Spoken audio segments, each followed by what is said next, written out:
Ladies and gentlemen, it is finally here. The Southwest Zone final is here. Tertiary Business Challenge 2025, version 7.0. The Northern Zone was won by the UEW University of Business and Integrated Development Business. The Middle Zone by the Koforidua University of Science and Technology.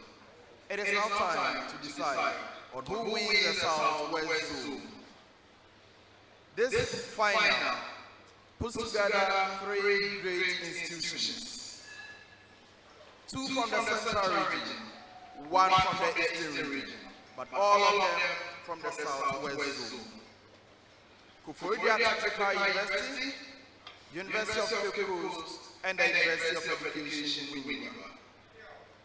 Ladies and gentlemen, this is going to go down to the last round.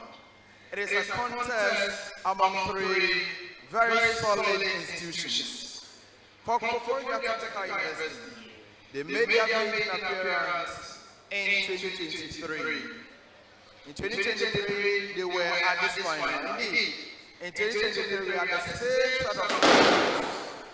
We had three schools: Koforidua University, University of Cape Coast, and the University of Education Winneba. That time, it was won by the University of Cape Coast. Will history be repeated, or will history be rewritten? Only time will tell.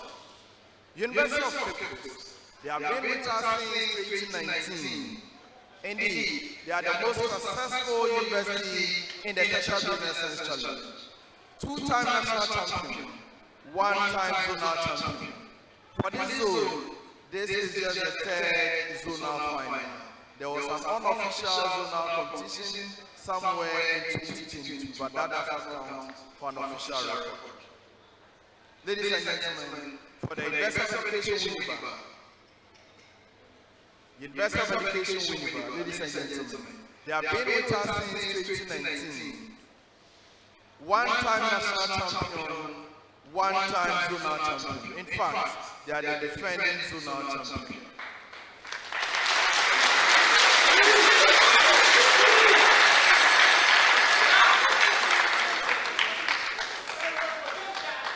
Will they be able to defend their title? I don't know. Only time will tell. Now, these institutions are led here by distinguished coaches and support systems. For Koforidua University, their coach, Felix Owujeji.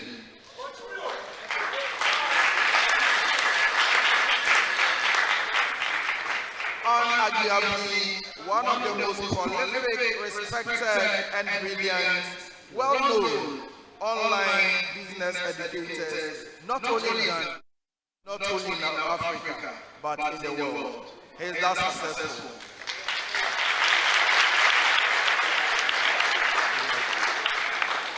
The man himself, Dr. Fong. You are welcome, sir. But of course, he's not here alone. He's here with his boss, Dr. Eric. Dr. Are you here?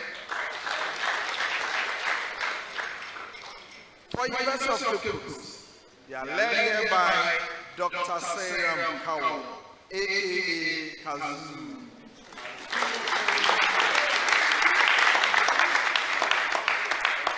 He is an intellectual, well-known business and financial analyst, always on the media speaking on the economy and related events. Notably on TV3, Joy News, City TV, City FM, he is always there. A well-researched academic and teacher. Indeed, he was my teacher as well.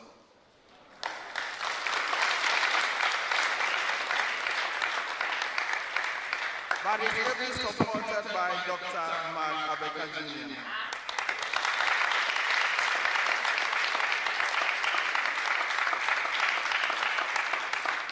And of course, the TBS grandmother herself, Benedict Nkumabuli.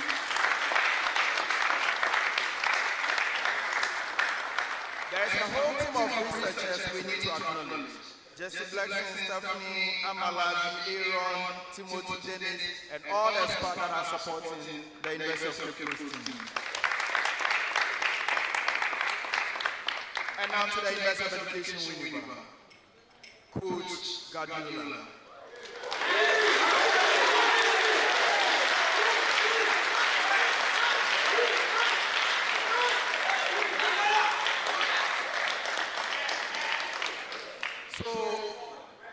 I want to challenge you to show me any young lecturer who has directly mentored and assisted directly any young students to become business professionals. And I bet you will not get more than 3 without mentioning Sami Gameli Gajeli.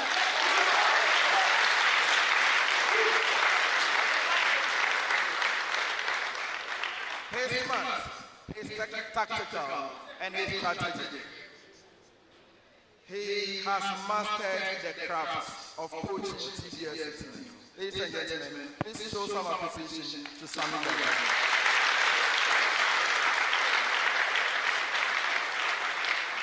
And of course, I can see his boss sitting closely by the inviting for the School of Business. Please show some appreciation to him. There is also a support team of teaching assistants who are supporting the UEW team.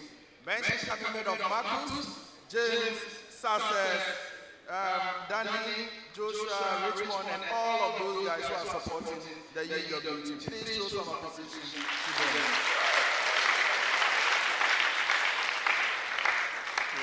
Ladies and gentlemen, with the acknowledgements out of the way, it is now time to do battle. This is a Southwest zone. Onagi have been the most competitive zone. 3 national champions from this zone. 6 titles or 6 national championships, but 3 of those titles are won by schools in this zone. 2 zonal finals, 2 different winners. Only this zone has been able to achieve that. That shows how competitive this zone is. Ladies and gentlemen, there are 3 national champions between them. National championship. UCC with 2, UEW with 1. This would decide on who wins the zonal championship. Will it be the Koforidua for the very first time? Or will it be either of UCC or UEW for the second time?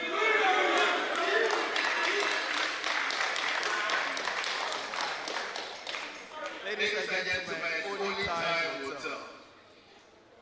Please join me with a big round of applause as we welcome all 3 schools on stage.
My name is Tekeli Kraka, Become Finance Level 4.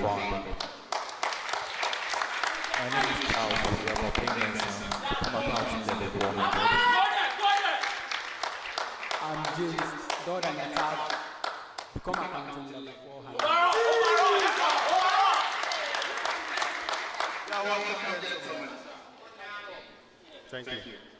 What are the expectations? Thank you, Quizmaster. Our expectations this morning is to emerge the champions of this zone and to go back and make our speed proud.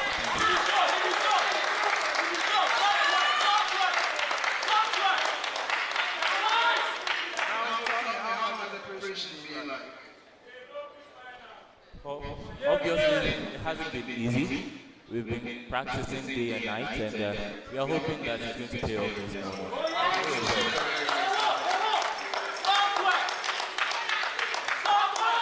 I wish you well in the best of peoples. Koforidua, Tertiary, please introduce yourself.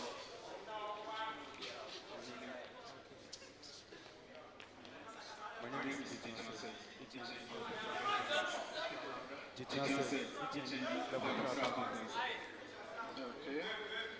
I'm Bernard J. Tete, level 300, HND accountant.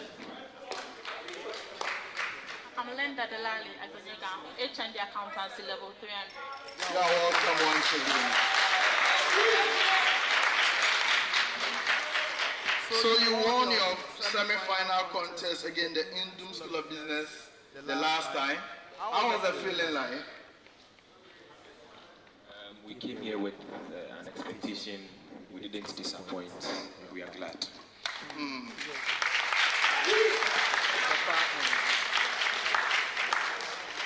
What should we expect from you today? Nothing but the best.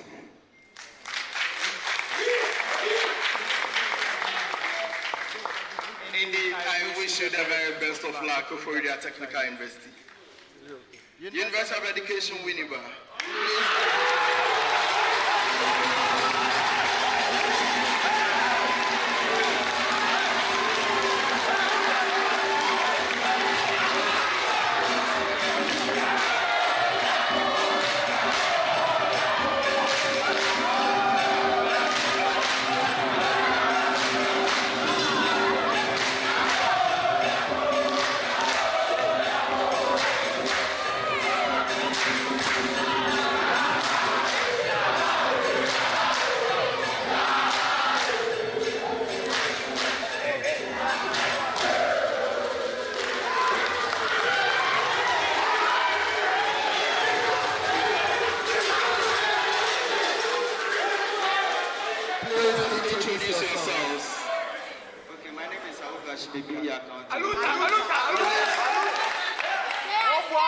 Let's listen to them. Please. Ashimi, I will be the accountant.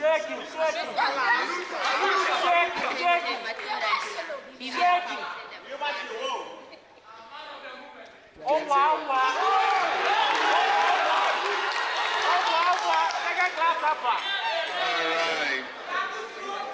So you're welcome, ladies and gentlemen. Alright, so as defending champions, how differently have you prepared for this contest? We came here with a different strategy and we are winning today. Are you sure? Are you sure? Are you sure? Are you sure? Alright, I wish you the very best of luck.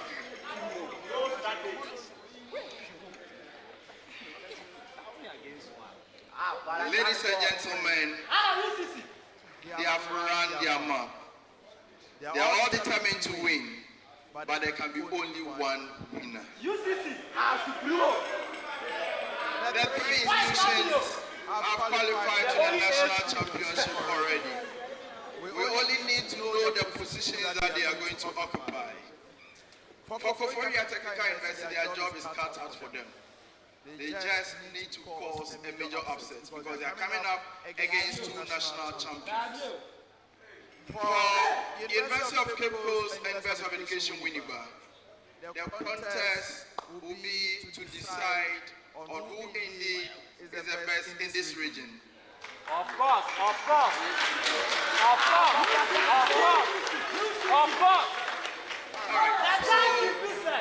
Officially, they have met 4 times in the Tertiary Business Science Challenge. Yeah. They have met 4 times in the Tertiary Business Science Challenge. In 2021, they met at the semi-final stage. University of Cape Coast defeated University of Education Winneba. In 2023, at the zonal final in Koforidua, when these three schools were on stage, it was won by the University of Cape Coast. But let me be quick to add that when they got to the national championship, it was won by the University of Education.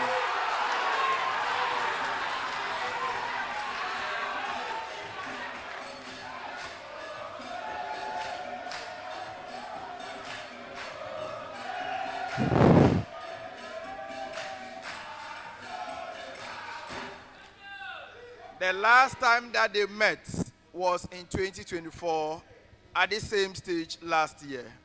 And that was also won by the University of Education Winneba. 4 meetings. So 4 meetings, 2 wins apiece between UCC and UEW. It is evenly matched. So ladies and gentlemen, let's start the contest. This is going to be full of violence, and this is what I love. My name is Al Hassan Yusuf Traule, and I love academic violence. Let's have some violence, ladies and gentlemen. Please show some love.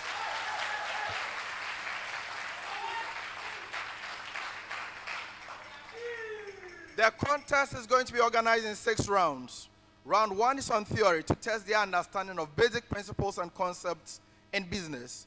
Round 2 will involve calculations, where they are free to use their calculators. We want to test how they are able to apply their principles in solving business problems. The 3rd round, the business case of the day. We are giving all 3 schools a common problem.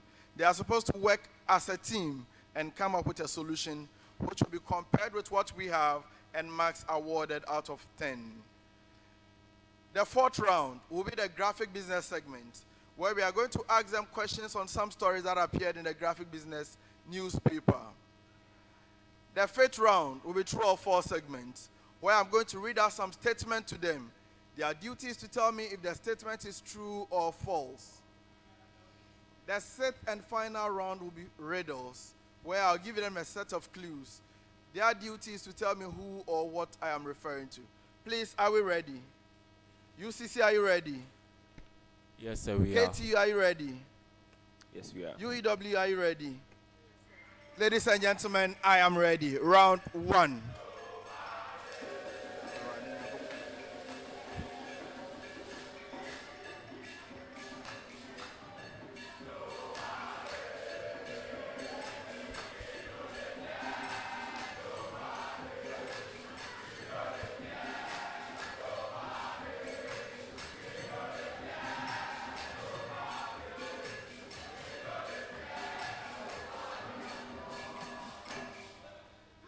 Thank you. Round 1.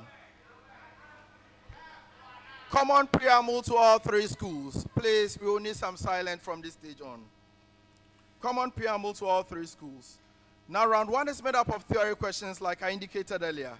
Each of you have the opportunity of answering 6 major questions. For your major question, you have 10 seconds within which to give me an answer. If it's a bonus, you have 5 seconds. 2 attempts only at a major question unless otherwise indicated. For a bonus, you have just 1 attempt. When there is a bonus, it is open to the 2 remaining schools. The first school to press their bell will be required to give an answer in 5 seconds. If you get it wrong, -1. If you get it correct, you have the 1 point. Let's begin this round with a common preamble. We are beginning from the University of Education, Winneba. Common preamble to all 3 schools. 1 attempt only. Let's go. Understanding the various forms of inflation and their economic implications is crucial for effective policy making and business strategy. The following real-world scenarios illustrate how different inflationary trends manifest in practice. Each scenario requires that you identify the correct economic condition, that's the type of inflation, and explain its cause or causes and the consequence. Did you get a preamble? Identify the economic phenomenon that I'm going to describe to you. Explain its cause or consequences, beginning from the University of Education, Winneba. In less than 2 months, the price of a liter of milk in Republic X has increased from 5 cedis to 600 cedis. Citizens abandon the local currency and begin using mobile money and foreign currency.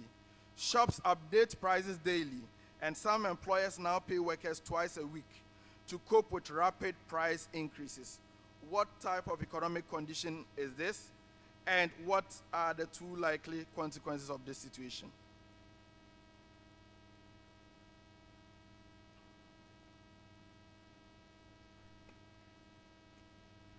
We have hyperinflation.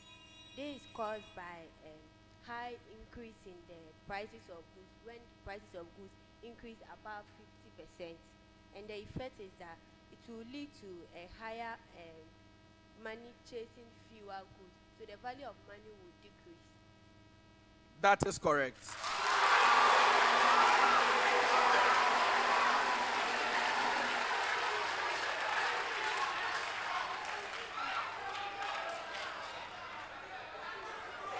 Koforidua Technical University.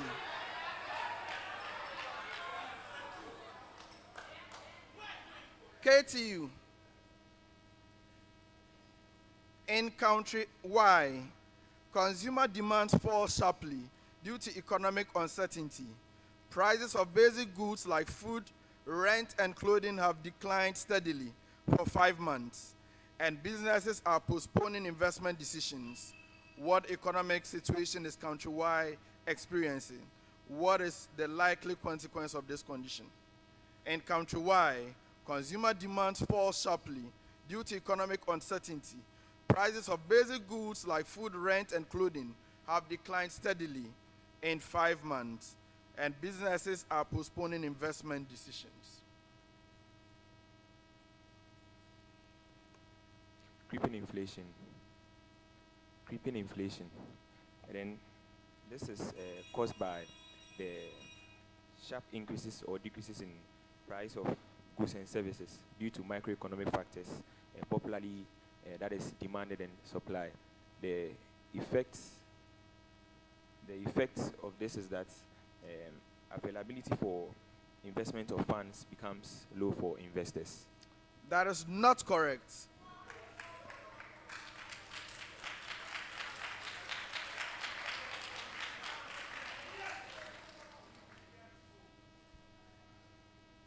No school rank for the bonus, we can go on.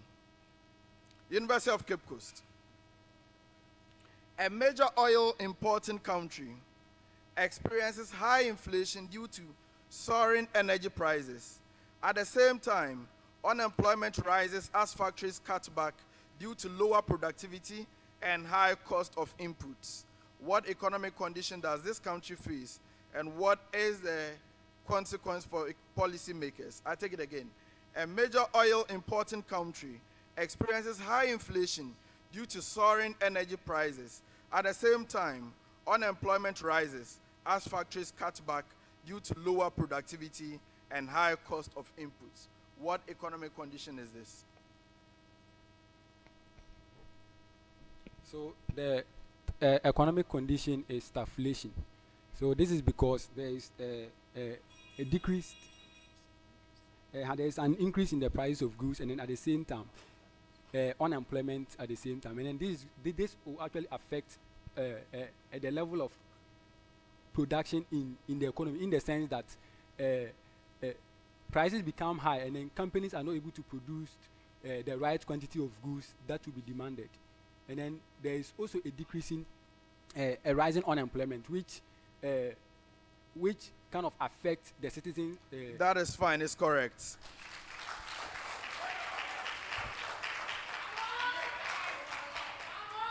Now for KTU, your answer was deflation. Deflation, KTU. That is what I expected, not creeping inflation. Next set of question, also a common preamble to all three schools. Common preamble.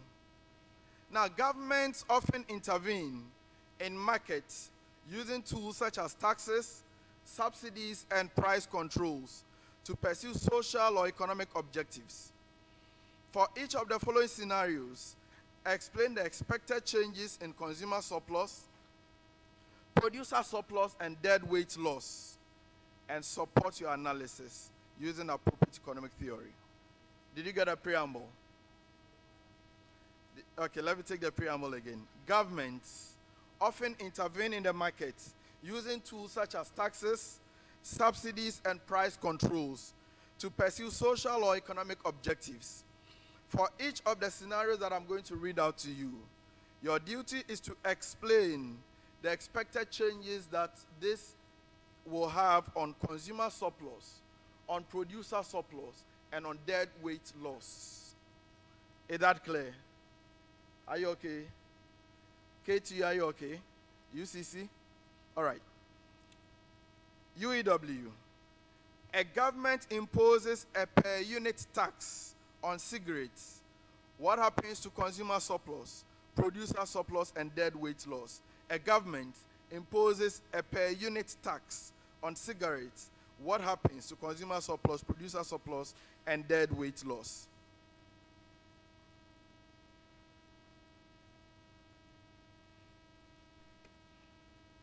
All right, sir. So with this, when a government imposes a per unit tax, which means that it will lead to a rise in price of commodity.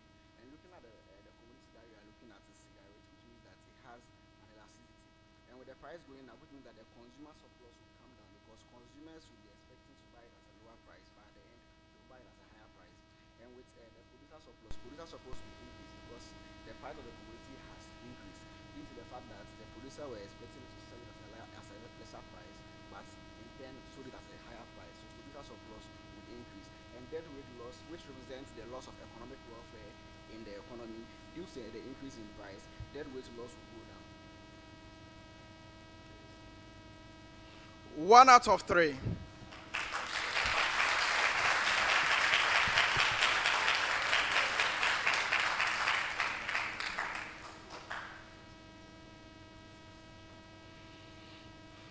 KTU.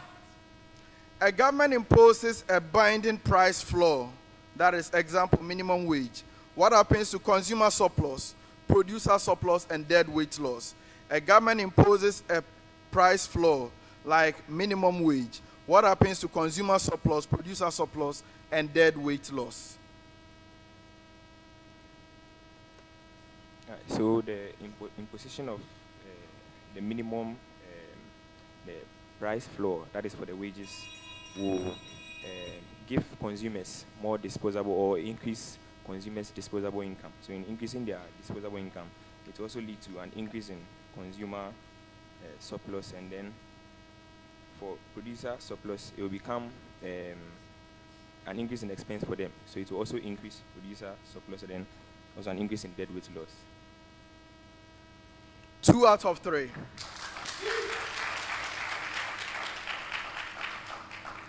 University of Cape Coast. A government gives a subsidy on agric inputs.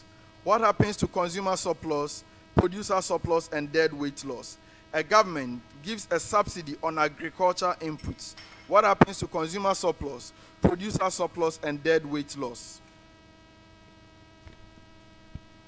Okay, so when there is a subsidies given to producers, this is going to reduce the cost of production. Now, producers can produce at a lower cost as compared to previous prices. And then because of this, since they can produce at a lesser cost, they are going to the producer surplus is going to increase. And at the same time, they are going to sell this product. It's either they sell at the same price or they sell at a lower price, since now they can produce at a lower price. So if they sell at a lower price, it's going to increase at the producer surplus. And then deadweight will actually reduce. You mentioned producer surplus twice. So what? Be specific. First, when the government gives a subsidy to a producer, it's going to reduce the cost of production. And then when the cost of production is reduced, producers can produce at a lower cost, and then it's going to increase the producer surplus. And then when it comes to the consumer aspect, since now producers can produce at a lower cost, they are going to sell either at the same price or at a lower price. If they sell at a lower price, it's going to increase the the consumer surplus. And then deadweight loss will also reduce. And That also, is correct.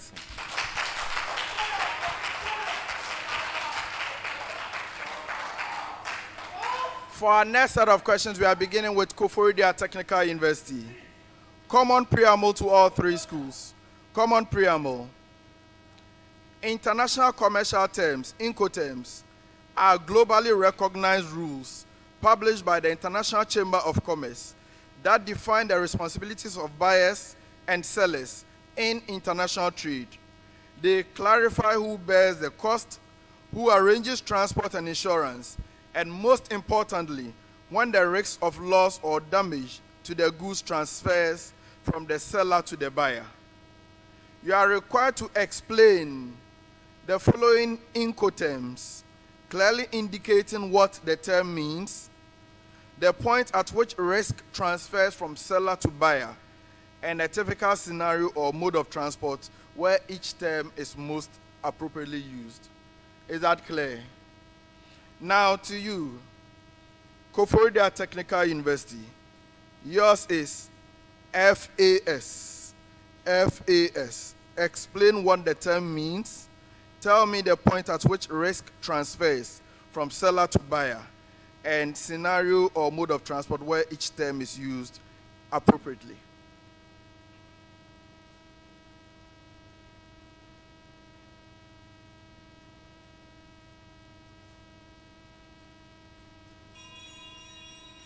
Bonus is available. UEW, please go ahead. So this is FAS, free alongside ship. So with this, the buyer's responsibility ends when he delivers the goods to the shipment, not on board, but alongside the ship where the goods are supposed to be delivered. And from there, all risks are transferred to the buyer. And this one are used for inland waterway transport. That is correct.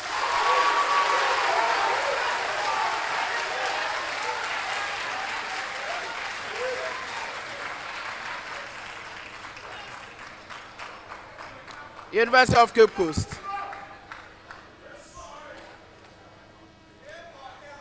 UCC.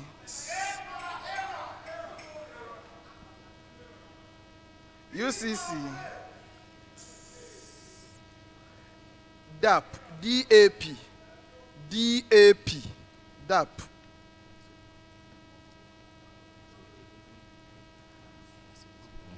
so DAP is delivery and payment.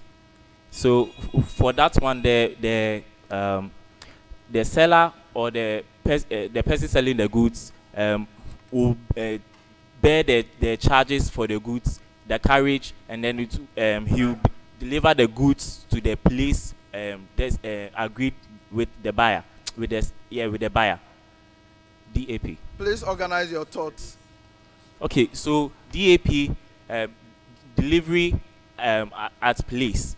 So for that one, the seller will assume all the risk of delivering, and then the risk transfers from the seller to the buyer at the place that they have been destined to deliver the goods. So once No, one person speaks to me. 2 out of 3.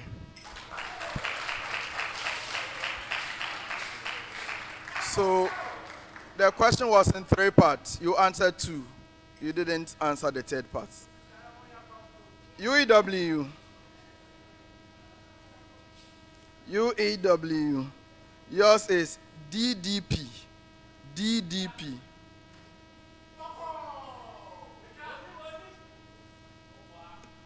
So DDP is delivered duty paid. So the seller's responsibility is to deliver the goods at where they are agreed points with the seller, and he pays all duties that are accrued to the shipment. And this can be used for both inland. It can be used for both inland waterways. It can be used for also freight and also sea transport. Of course, that is correct.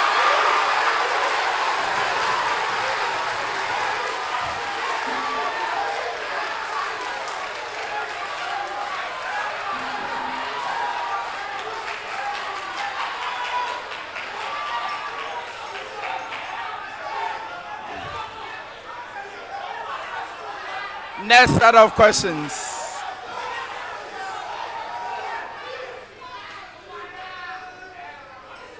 Next set of questions.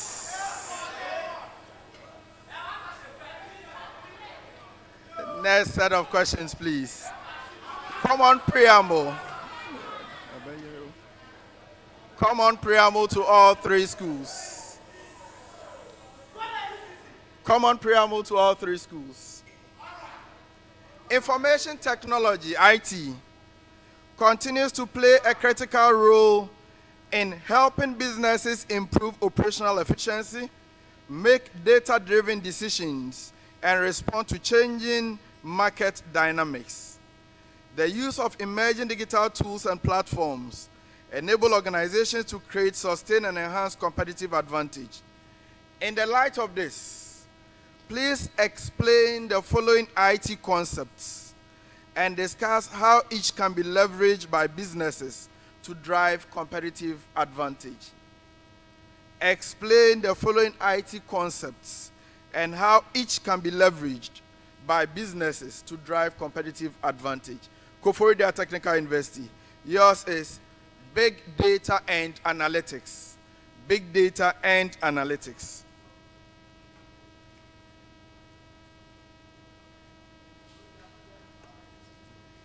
Okay, so this is a form of technology that medium scale and large scale enterprises can involve in their business activities. Now, this will make their comparability of trade data, that is with sales and purchases, and then comparability among years, and then with other companies to make proper forecast and then get clearer views of their trend and analytics as well.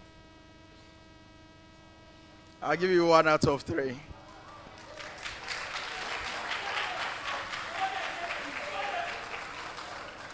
So the question, please take time to understand the question, okay? The question was in various parts. You answered only one part. Now, University of Cape Coast. Yours is blockchain technology. Blockchain technology.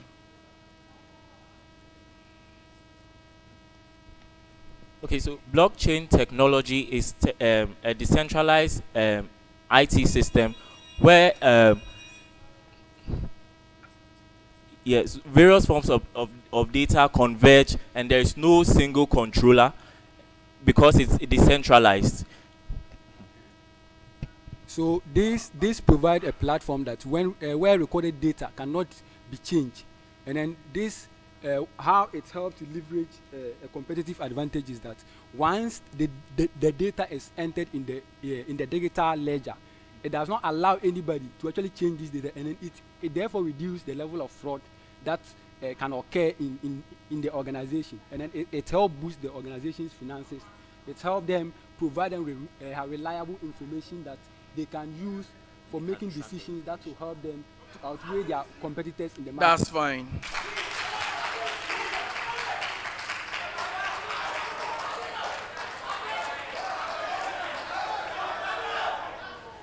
University of Education, Winneba. UEW. Yours is Internet of Things. IoT. Internet of Things.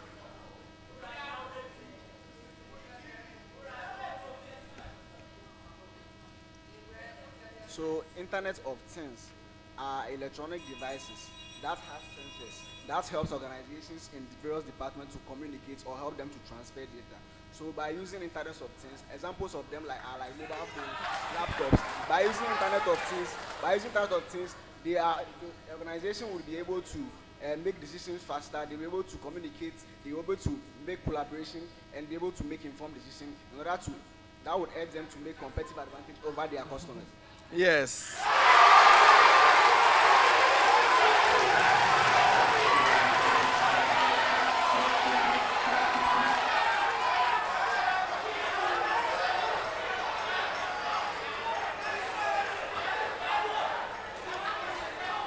Okay.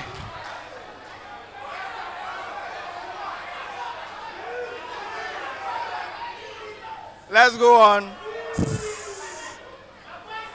All right. For our next set of questions, we are beginning with the University of Cape Coast. University of Cape Coast, we are beginning the next set from you. Common preamble to all three schools, one attempt only. One attempt only. Common preamble, please take notes.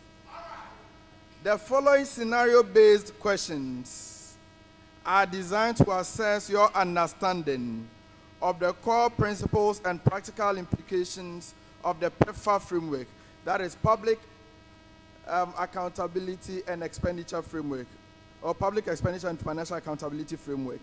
Each question focuses on a specific PEFA pillar and requires analysis of public financial management performance on or in realistic context. So what you are supposed to do is to tell me the PEFA pillar I'm describing, tell me how they performed based on the scenario on that pillar, and tell me the implications for that kind of performance.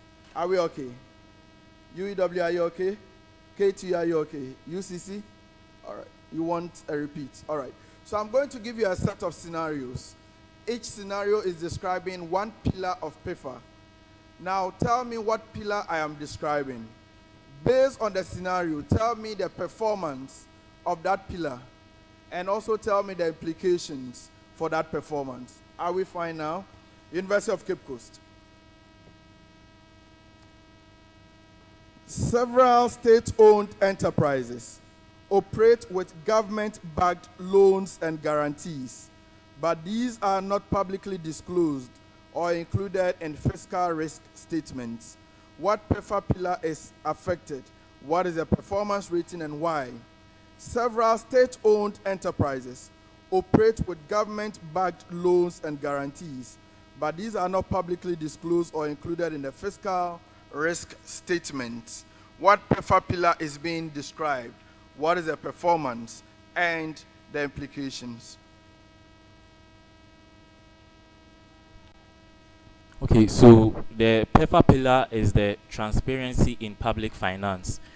And it's that pillar that describes or lets us know the extent to which SOEs or public entities or covered entities are transparent in presenting financial related information. This particular scenario given is in relation to government loans or government-backed loans.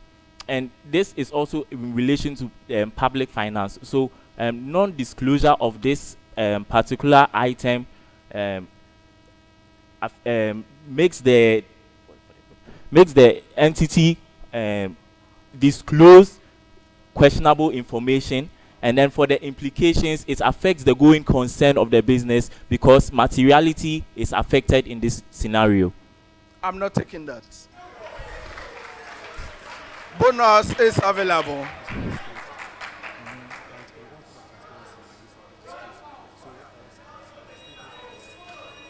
University of Education.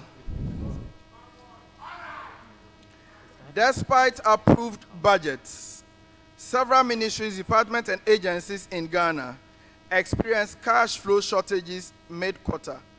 The Treasury fails to release funds on time, and suppliers complain of payment delays. What PEFA pillar is being assessed? Rate the performance and justify the rating. Despite approved budgets, several MDAs in Ghana experience cash flow shortages mid-quarter. The Treasury fails to release funds on time, and suppliers complain of payment delays. What PEFA pillar is being described? What is their performance and the implication?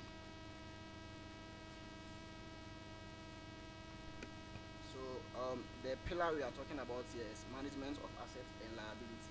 And looking at this, the performance, which is due to the fact that they were not managing their assets well and their liabilities well, which means that they have a very low performance. They have a very low performance, and the justification is that due to the fact that they were releasing funds late, leading to them unable to pay their suppliers in time. I won't take that. Bonus is available.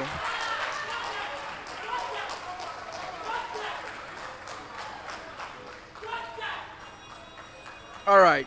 Koforidua Technical University.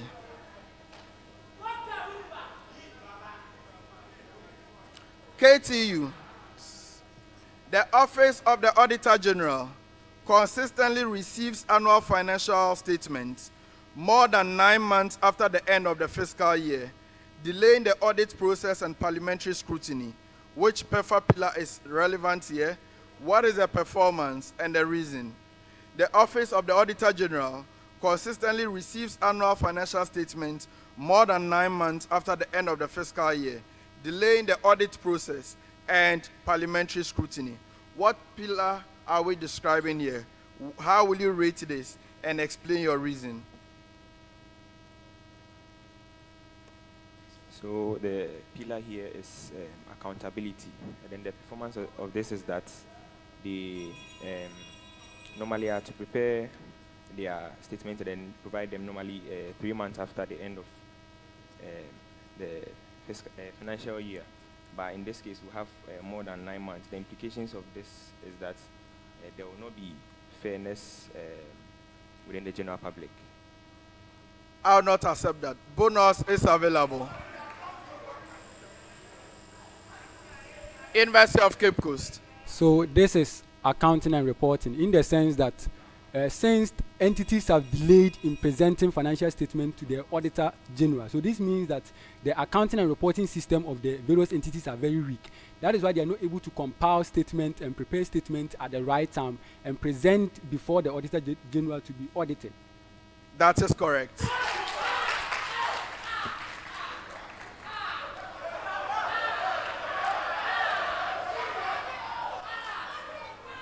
All right. So, just by way of the first question I asked you, it was specifically on government-backed loans and guarantees, which are not disclosed, and in a fiscal risk statement. The fiscal risk statement and the fact that they are government-backed loans and guarantees means that they relate to asset and liability management, not transparency of public finances.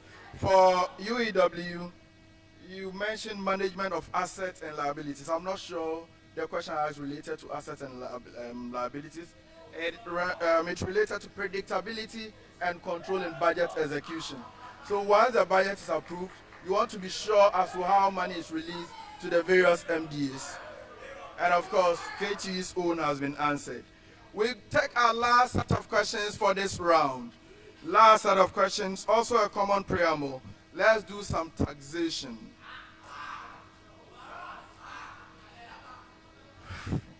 Common preamble, all three schools. Withholding tax rules in Ghana vary based on the nature of the payments, the recipient, and the applicable exemptions. The following scenarios present common transactions made by organizations. For each case, determine whether the payment is subject to withholding tax or exempt, and provide some brief justification based on relevant tax principles. As simple as that. Just tell me if the various incomes that I'm going to mention to you, they suffer withholding tax or they're exempted, and you provide some brief justification. It is not only one income, so please be careful. University of Cape Coast. Kobe Limited seeks guidance before filing its quarterly tax returns. Recent payments include A, 3,500 cedis rent paid to an individual landlord. B, 25,000 cedis dividend to a foreign shareholder. C, 2,000 cedis paid to an approved pension fund scheme. Indicate which of these are exempt, which of them will suffer withholding tax, and some justification. I take it again. 3,500 cedis rent paid to an individual landlord, 25,000 cedis dividend to a foreign shareholder, 2,000 cedis paid to an approved pension fund scheme. UCC. So for the A, which is the rent income that is earned from a rental to a residential or to an individual, which is a residential rent, and then it will suffer a withholding tax of 8%, which is final. Then when it comes to the dividend, so dividend paid are also subject to a withholding tax of 8%. then we come to the pension fund. So the pension fund is not subjected to tax because the pension fund is exempted from tax. That is correct. UEW, University of Education, Winneba. So your figures. As a tax advisor to a media firm, you are reviewing 3 payments: 5,000 cedis for graphic design services, 2,500 cedis interest to a licensed microfinance institution, 1,950 cedis for resale newspapers purchased from a distributor. Which of these are exempt? Which of them suffer withholding tax? I take it again. 5,000 cedis for graphic design services, 2,500 cedis interest to a licensed microfinance institution, 1,950 cedis for resale newspapers purchased from a distributor.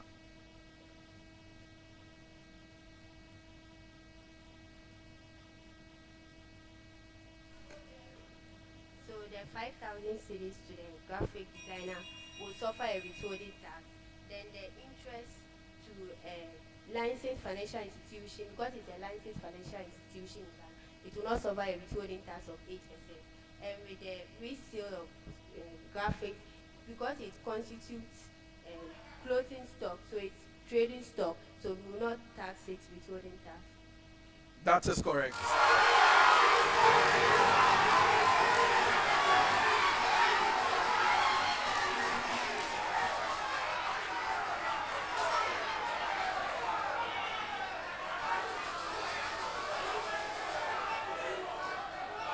And now the last question for this round.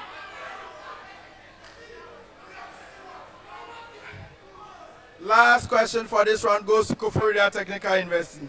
KTU. KTU, you are the internal auditor at EduTech Limited. During a review of supplier payments, you came across the following: 18,000 cedis paid to a consultant for IT training, 1,850 cedis for textbooks purchased for resale, 2,800 cedis paid as interest on a loan from a local rural bank. Which of these payments are exempt from withholding tax and which will suffer withholding tax? Explain. You are the internal auditor at EduTech Limited. During a review of supplier payments, you come across the following: 18,000 cedis paid to a consultant for IT training, 1,850 for textbooks purchased for resale, and 2,800 cedis paid as interest on a loan from a local rural bank. So please, the first payment to the consultant will attract withholding tax. The second one relating to the textbook, if it is on the Ministry of Education's approved textbooks for schools, it will not suffer a withholding tax. And then the last one, the interest to the local financial institution, will also not suffer a withholding tax. That is correct.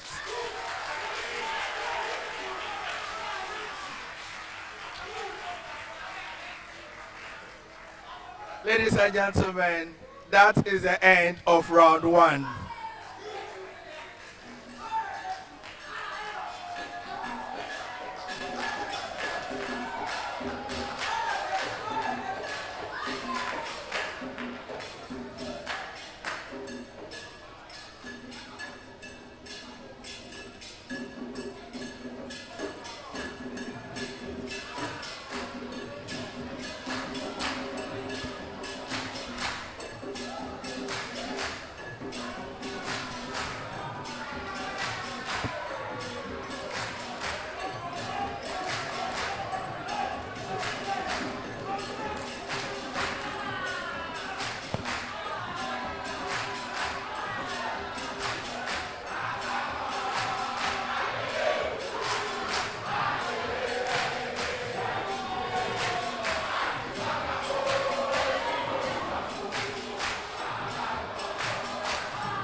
Hello.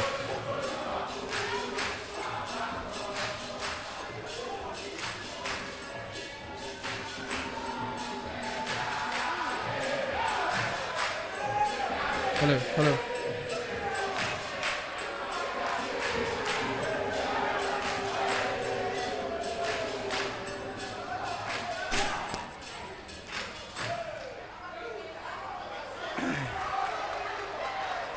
All right, all right, all right. Please show some love. Show some love to them. Show some love to them.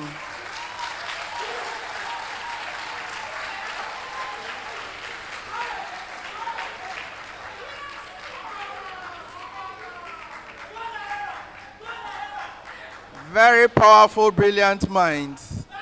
Ladies and gentlemen, we have come to the end of round one. At the end of round one, the scores.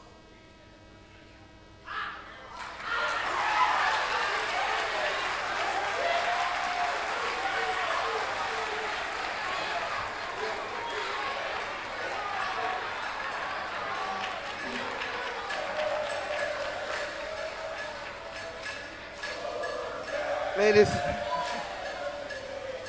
at the end of round one,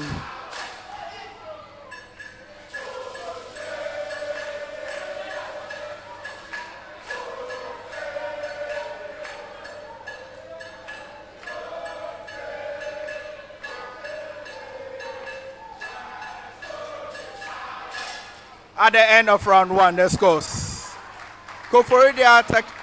Koforidua Technical University had 6 points, University of Education Winneba had 14, and UCC had 15. We are going into round two. This will involve calculations. You are free to use your calculators. We are beginning this round from the Koforidua Technical University. So, for your major question, you have 30 seconds within which to give an answer. If it's a bonus, you have just 5 seconds to give an answer. 2 attempts only at a major question unless otherwise indicated. For a bonus, you have just 1 attempt.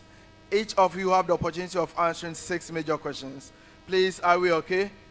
Beginning from KTU, let's do this.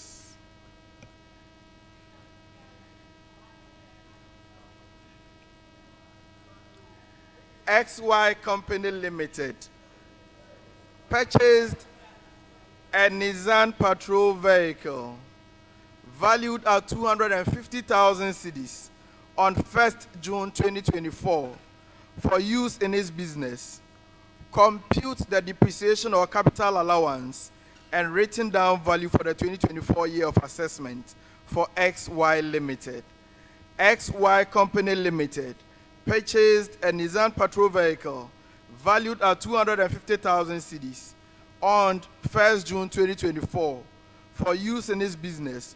Compute the depreciation allowance and written down value for 2024 year of assessment for XY Limited.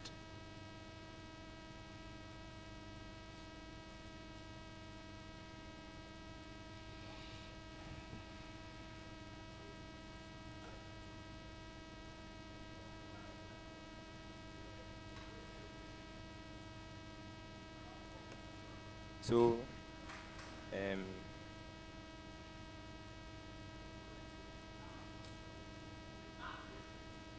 it will be 12,500. That's the depreciation, and then the written down value will be 237,500. That is not correct. Bonus is available. UEW. Capital allowance is 22,500. Written down value is 52,500. That is correct.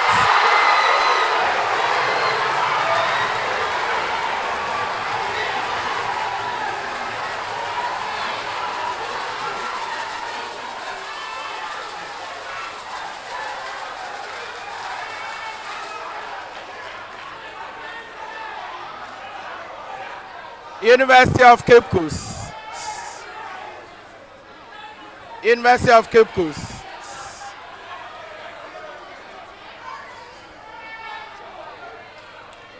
University of Cape Coast. ABC Logistics. Please, let's have some silence. ABC Logistics Limited purchased a Toyota Haze van valued at 85,000 cedis on 1st January 2024 for use in its business. Compute the depreciation allowance and written down value for 2024 year of assessment for ABC Limited.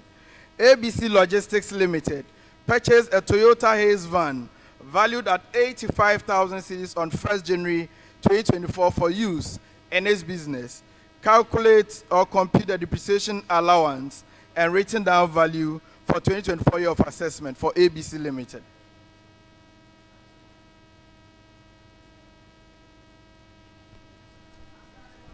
Okay, so we had the depreciation value to be 25,500 and the written down value to be 59,500.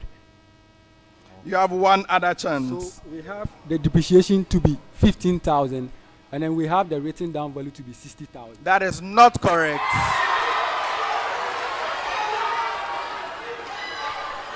Bonus is available. Bonus is available.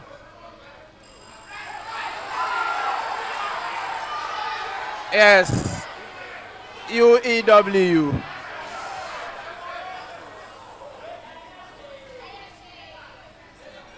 Please go on. We have the capital allowance to be 22,500 and the written down value to be 52,500. Yes.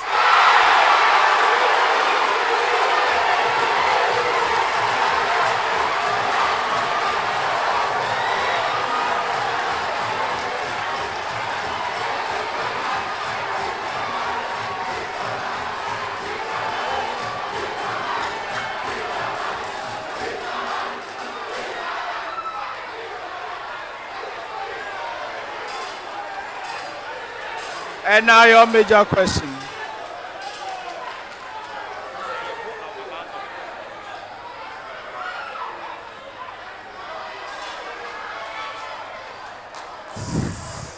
Please. Your major question, University of Education, Winneba. UEW. Able Company Limited purchased a Nissan Prado vehicle valued at 70,000 cedis on 1st June 2024 for use in its business. Compute the depreciation allowance and written down value for the 2024 year of assessment for Able Limited. Able Company Limited purchased a Nissan Prado vehicle valued at 70,000 cedis on 1st June 2024 for use in its business. Compute the depreciation allowance and written down value for the 2024 year of assessment for Able Limited.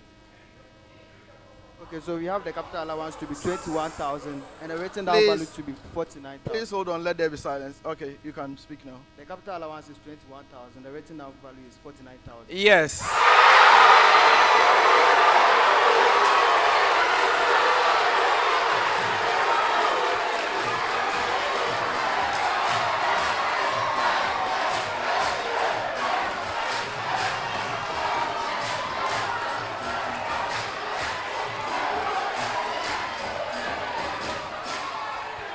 All right.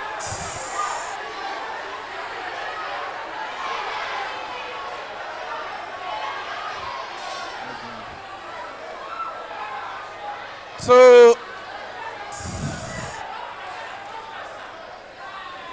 now let me please.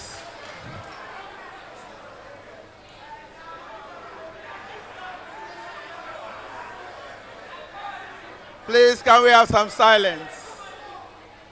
So let me explain the principle here. This principle in capital allowance relates to non-commercial vehicles.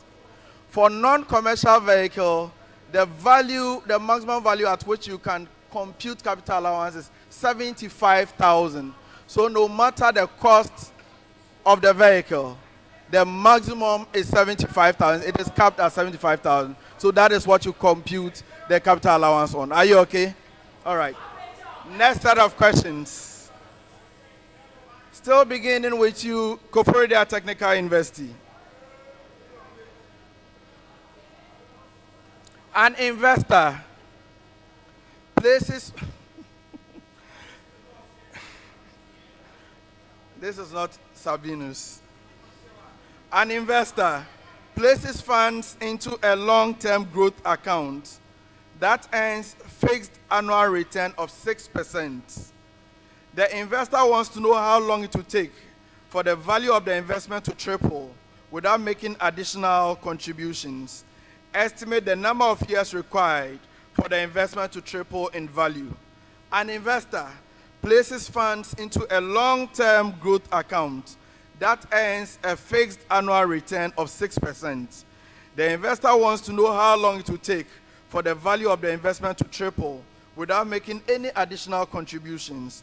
Estimate the number of years required for the investment to triple in value. KTU.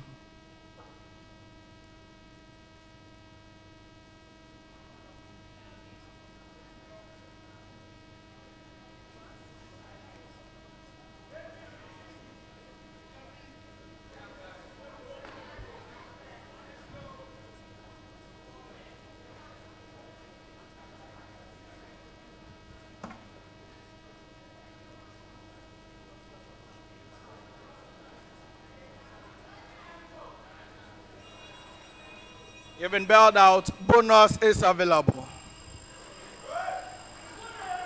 University of Education, Winneba. 18.85 years. Please come again.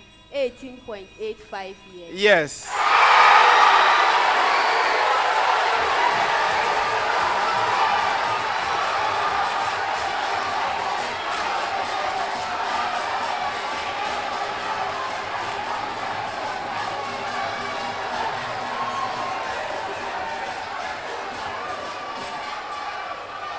Okay. University.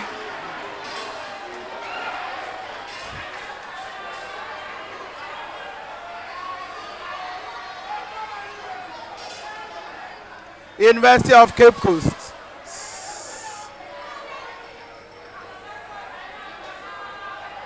UCC. Please. UCC. A business deposit funds into a long-term account, earning a 5% annual return. Estimate the number of years required for the investment to triple. A business deposit funds into a long-term account, earning a 5% annual return. Estimate the number of years required for the investment to triple.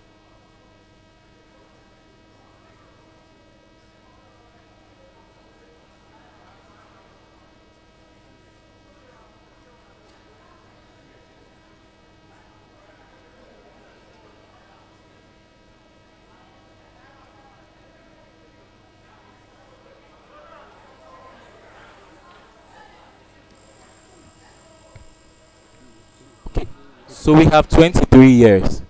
Can I come again? Please. 22.5. Yes, that is correct.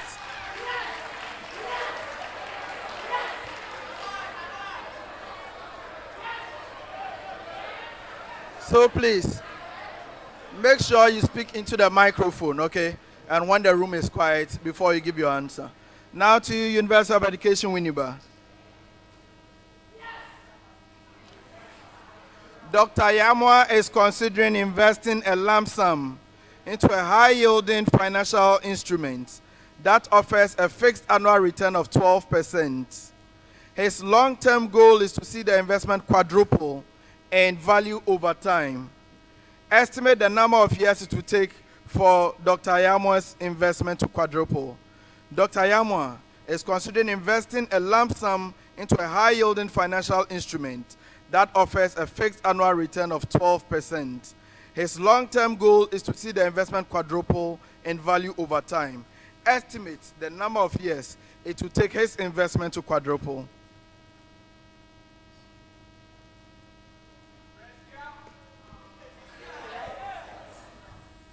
12.23. Yes. We're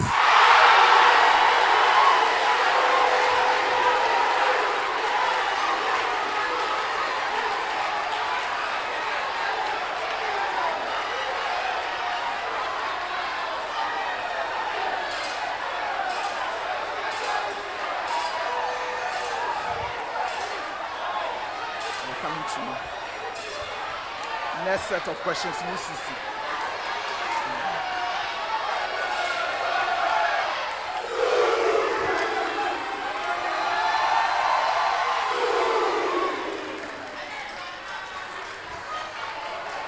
All right. For the next set of questions, we are beginning with the University of Cape Coast. For the next set of questions, we are beginning with the University of Cape Coast. Please, UCC, during an internal cost audit, it was discovered that when 4,000 machine hours were used in a month, the factory's utility cost was 14,800. In another month, 2,500 machine hours were used, and the utility cost was 11,500. Estimate the variable utility cost per machine hour, the monthly fixed utility cost, and the estimated utility cost for a month with 3,200 machine hours. Let me take it again. During an internal cost audit, it was discovered that when 4,000 machine hours were used in a month, the factory's utility cost was 14,800 cedis. In another month, 2,500 machine hours were used, and the utility cost was 11,500 cedis. Estimate the variable utility cost per machine hour, the monthly fixed utility cost, and the estimated utility cost for a month with 3,200 machine hours.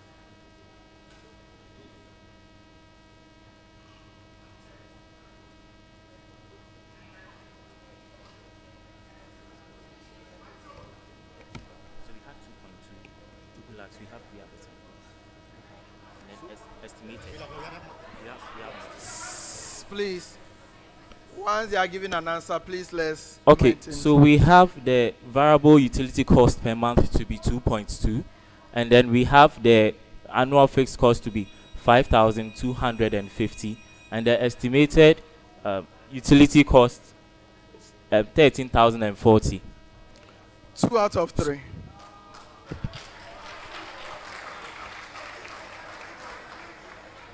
Once one person is speaking and he gives us the answer and the time is up, I cannot allow another person to speak. So you got 2 out of the 3 figures correct. Now to University of Education, Winneba. A logistics company's delivery expenses were 21,000 cedis in a month when it completed 1,200 deliveries, and 15,600 cedis when it made 800 deliveries. Calculate the variable cost per delivery, the fixed delivery department cost, and the total estimated cost if the company expects to make 1,000 deliveries next month. I take it again. A logistics company's delivery expenses were 21,000 cedis in a month when it completed 1,200 deliveries, and 15,600 cedis when it made 800 deliveries.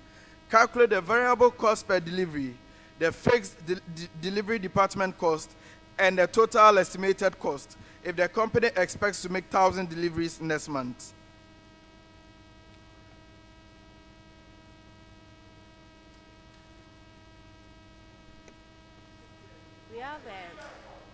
We have a variable cost of 13.5. Then we have a fixed cost of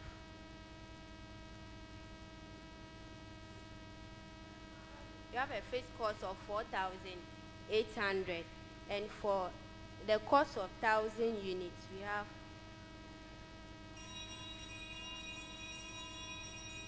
18,300. Yes.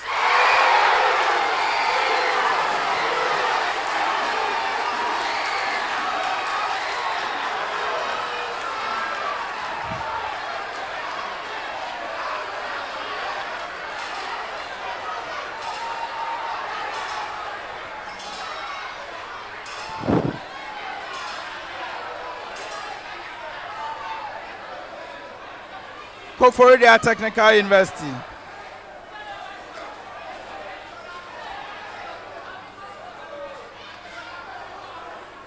KTU.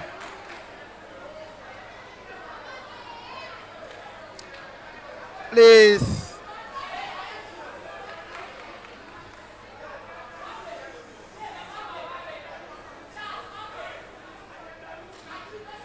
Please, let's have some silence. All right. So, KTU, your major question. ABC Manufacturing Company Limited recorded 9,400 cedis in quality control cost when 70 batches were inspected, and 6,800 cedis when 40 batches were inspected.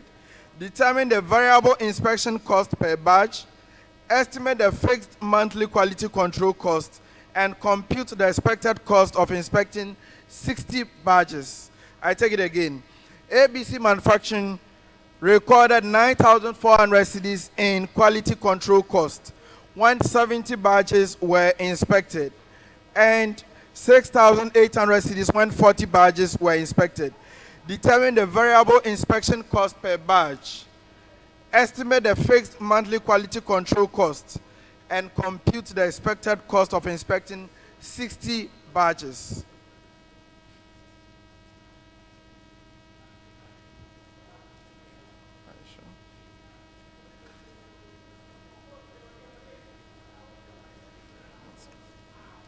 So we have the variable cost per unit, 86.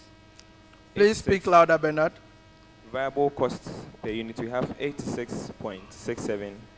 And then we have the fixed cost, we have 3,333. And then for the total cost, we have 8,533. Yes, that is correct.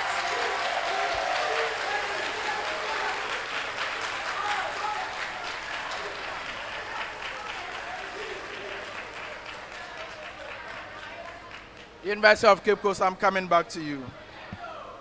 UCC. A patent costing 150,000 cedis has a 10-year life. After 3 years, it is deemed impaired and written down to 60,000 cedis. What is the impairment loss and new amortization expense for the remaining useful life? Assume the straight line method of amortization. A patent costing 150,000 cedis has a 10-year life. After 3 years, it is deemed impaired and written down to 60,000 cedis. What is the impairment loss and new amortization expense for the remaining useful life? Assume the straight line method of amortization.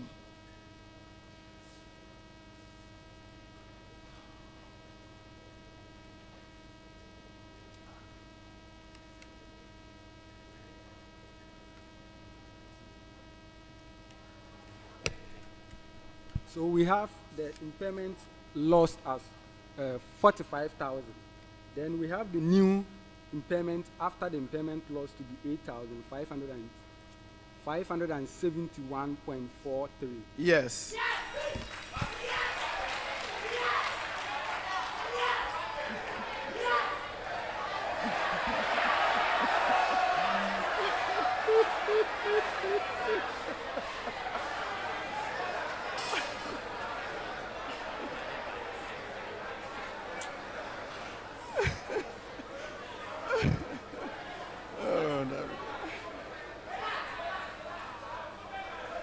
University of Education, Winneba. UEW.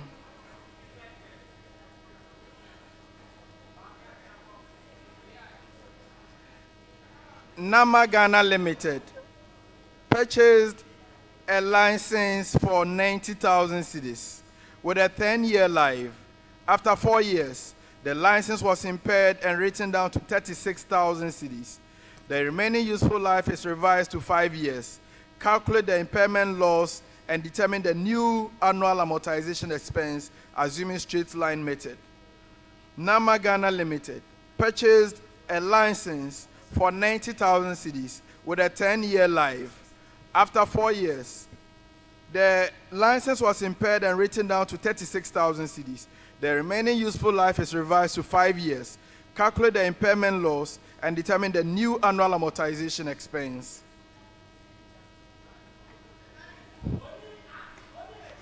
So we have an impairment loss of 18,000 Ghana cedis and a new amortization to 3,600.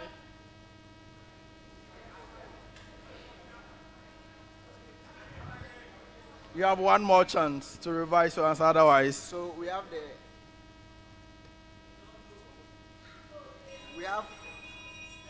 impairment loss to be 18,000 and the remaining to be 7,200. Yes.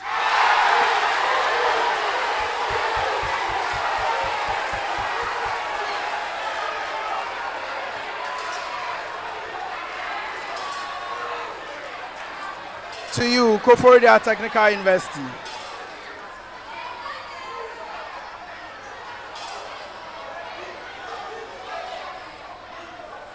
KTU.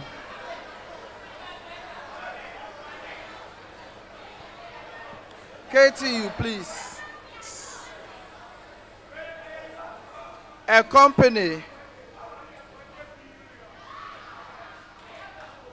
A company buys franchise rights for 75,000 cedis, expected to last 15 years. After 5 years, due to industry changes, the rights are impaired to 25,000 cedis, and the remaining useful life is revised to 5 years. Calculate the impairment loss and determine the new annual amortization expense. A company buys franchise rights for 75,000 cedis, expected to last 15 years. After 5 years, due to industry changes, the rights are impaired to 25,000 cedis, and the remaining useful life is revised to 5 years. Calculate the impairment loss and determine the new annual amortization expense. Assume the straight line method. So the impairment loss is 25,000 and the new amortization figure is 5,000. Yes, that is correct.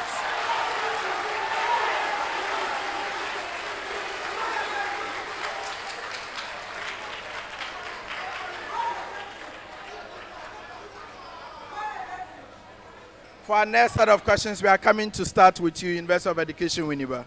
UEW, next set of questions, we are beginning with you.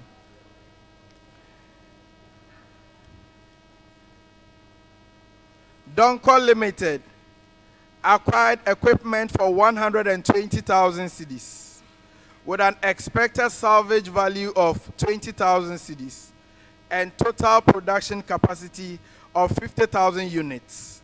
Depreciation is charged using the following units of production method. Year 1, 12,000 units. Year 2, 15,000 units. After year 2, the total expected output is revised to 55,000 units. That is from the 50,000. Year 3 output is 18,000 units. Calculate the depreciation expense for years 1, 2, and 3. I take it again. Donko Limited acquired equipment for 120,000 cedis with an expected salvage value of 20,000 cedis and total production capacity of 50,000 units. Depreciation is charged using the units of production method. Year 1, 12,000 units. Year 2, 15,000 units.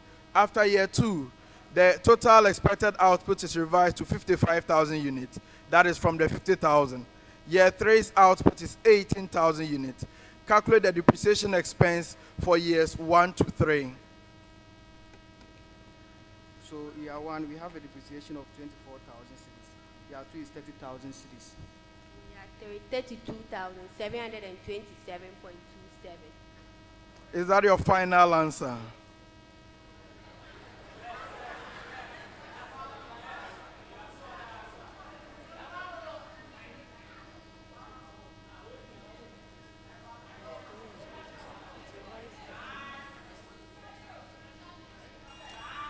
Two out of 3.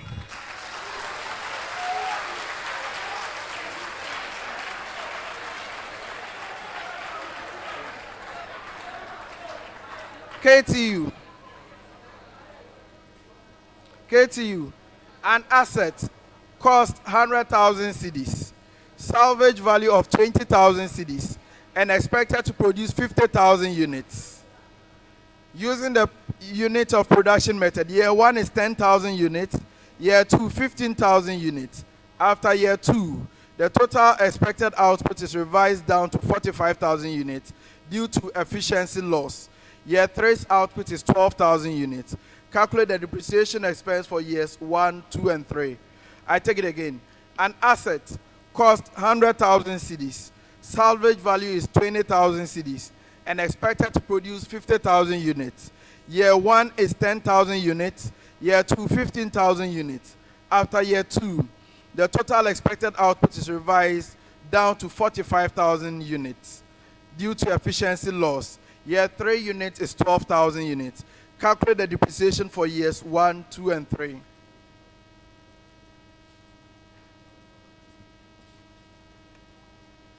Year 1 is 16,000 cedis. Year 2 is 24,000 cedis. And then year 3 is 9,600 cedis.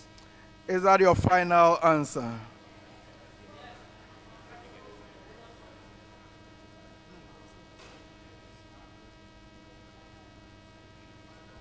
So year 1 is 16,000. Year 2 is 24,000. Year 3, 9,600 Ghana cedis. 2 out of 3.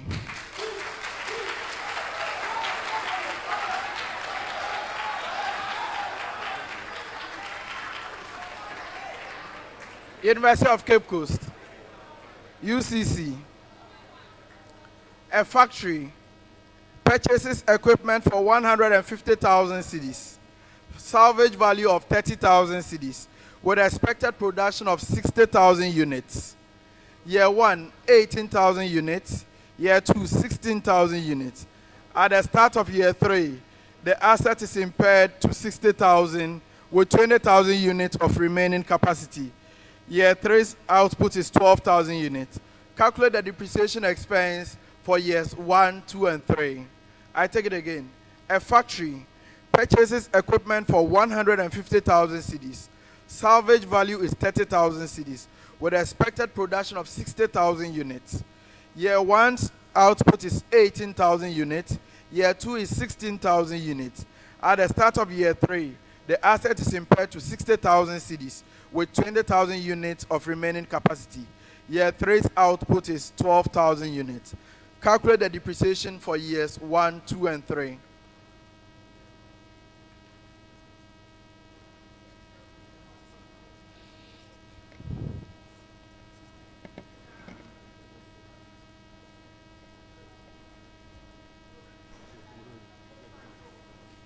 Okay, so we have for that's the depreciation for year 1. We have 36,000.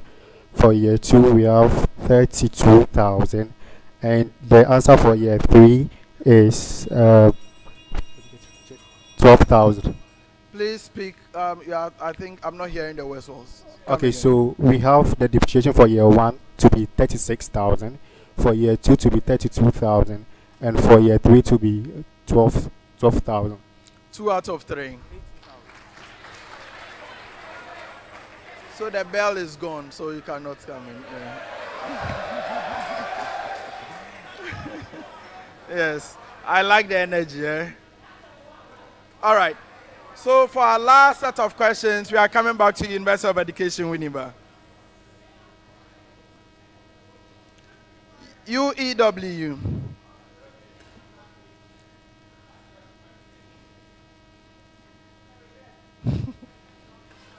All right, let's do this. Free point for all of you. So you've been given the following information. Daily usage, 150 units. Lead time, 10 to 15 days. Reorder quantity, 2,000. Maximum usage, 200 units per day. Minimum usage, 100 units per day. Compute the reorder level, maximum stock level, and the minimum stock level. Given the following data, daily usage is 150 units. Lead time is 10 to 15 days. Reorder quantity, 2,000. Maximum usage, 200 units per day. Minimum usage, 100 units per day. Required. Compute the reorder level, maximum stock level, and the minimum stock level.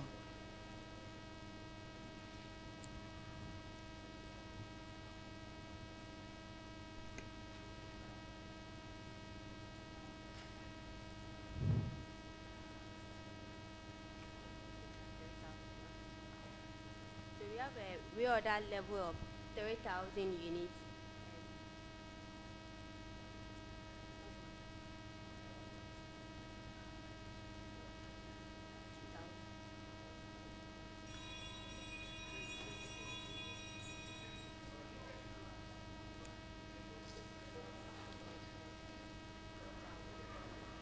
I'm giving you 5 seconds to give your final answer. So 1. So the reorder level is 3,000. No, once the bell has gone, she has to continue. Matilda, you have 5 seconds to give an answer. The reorder level is 3,000. The maximum level is 1,500. And the minimum level is 3,750. 1 out of 3.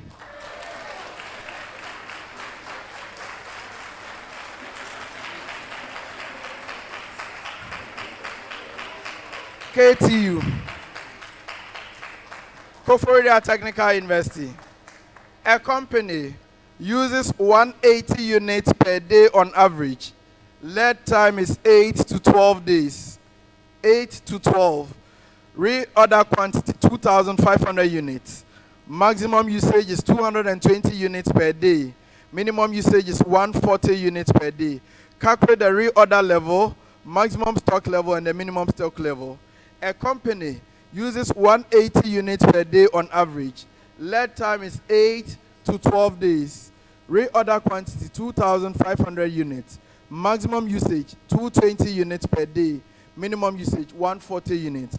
Calculate the reorder level, maximum stock level, and the minimum stock level.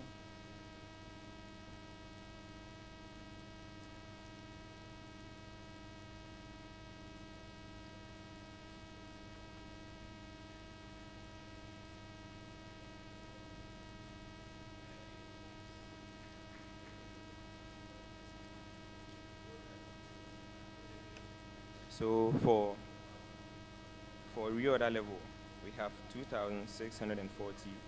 For maximum, we have 4,020. And then for the minimum, we have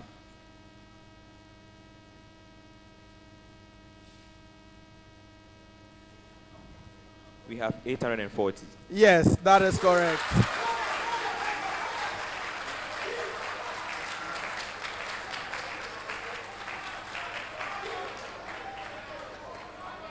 University of Cape Coast, you have this information. Daily usage is 300 units. Lead time is 3 to 6 days. Reorder quantity 1,200 units. Maximum usage 350 units. Minimum usage 250 units. Calculate the reorder level, minimum stock level, and the maximum stock level. I take it again. Daily usage is 300 units. Lead time is 3 to 6 days. Reorder quantity 1,200 units. Maximum usage 350 units. Minimum usage 250 units. Calculate the reorder level, maximum stock level, and the minimum stock level.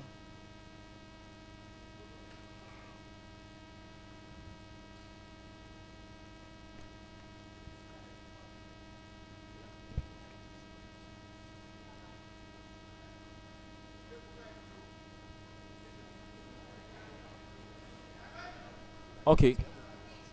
So we have the reorder level to be 2,100 units. We have the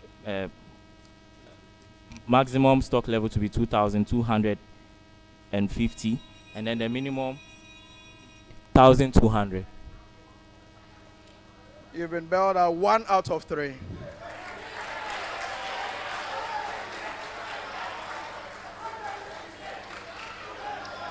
So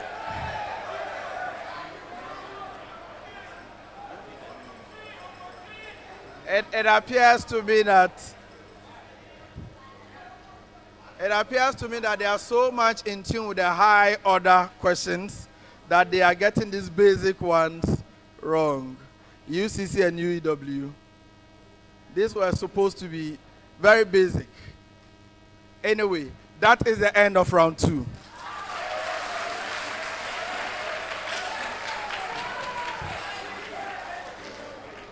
So we have 4 more rounds to go. 4 more rounds to go. Ladies and gentlemen,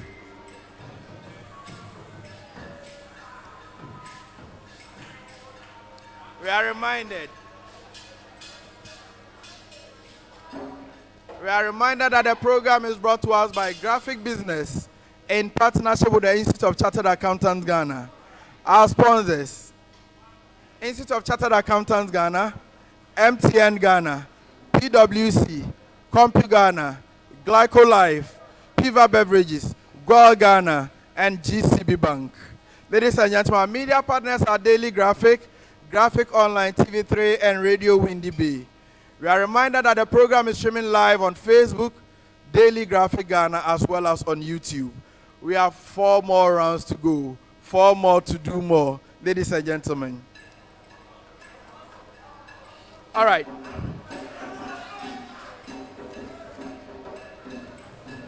At the end of round 2, the scores for round 2.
Thank you very much.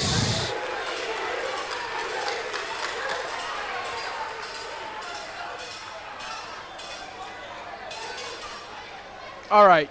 So thank you very much.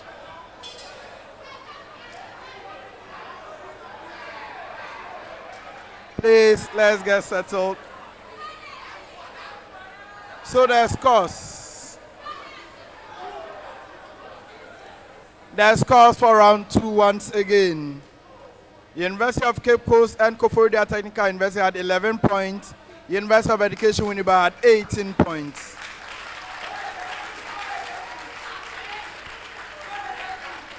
All right. So before we go on to the round 3, so let me explain some of the rules of the contest. I know I hear someone is making an allegation. Now, usually what happens is that when a school is answering a question and they end the question before the bell rings, their time ends. You give them another opportunity to decide if that is their final answer. But when the bell rings in the course of their answer, you do not give them another opportunity after they have given an answer. So please, those are the rules that we go by. Thank you very much. Round 3 is upon us.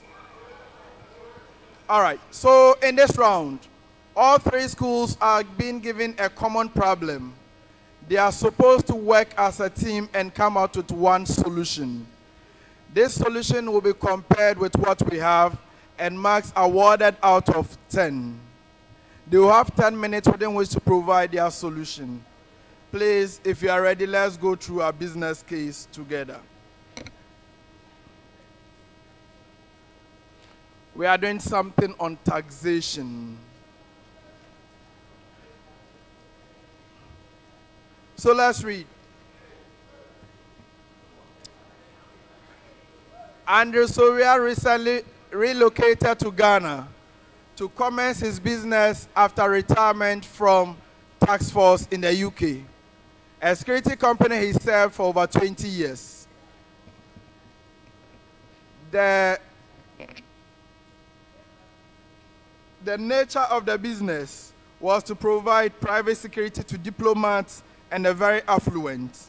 Before coming to Ghana, he rented out his apartment in the UK for a yearly rent of £18,000. He also maintained a healthy balance in his accounts with Diamond Bank in London. His income for 2024 year of assessment is summarized as follows. Business income net of marginal tax of 25% was 126,000 cedis.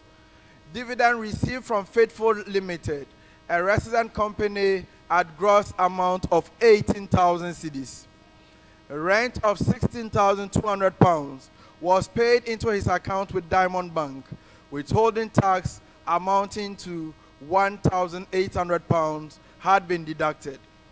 Diamond Bank credited his account with a net of 18,100 bank interest. UK tax rate has an interest of 10%. Additional information. The exchange rate is 7.5 cedi for a pound, and the Soria does not contribute to social security in Ghana. Required. Compute his tax liability as an individual for the relevant year of assessment, while granting him relief for double taxation under Ghana-UK double taxation agreement using the credit method. You have been given some graduated tax rates. So, ladies and gentlemen, that is our business case of the day. You have 10 minutes to provide a solution. You may start work now.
Obiara ni wo, Obiara ni wo. Why not to say yes so?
We're getting ready to stop work.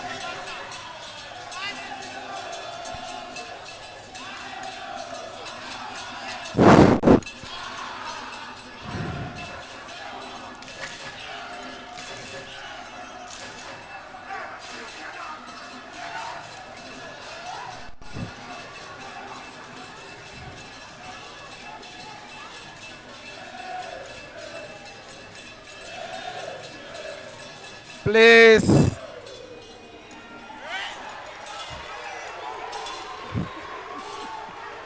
Time is up. Time is up, please. Time is up. Time is up. Matilda, time is up. Please submit your solutions.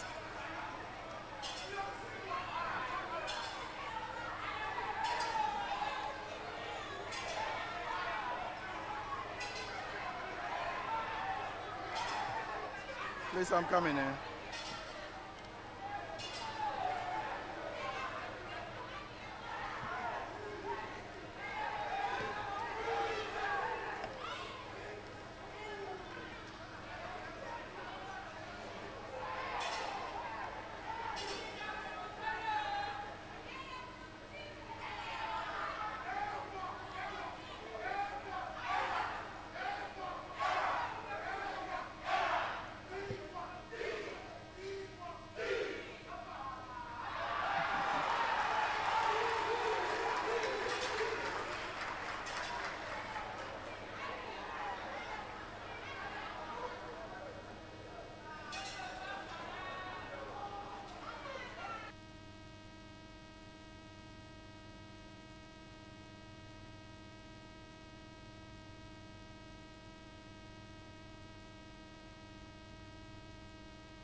Okay.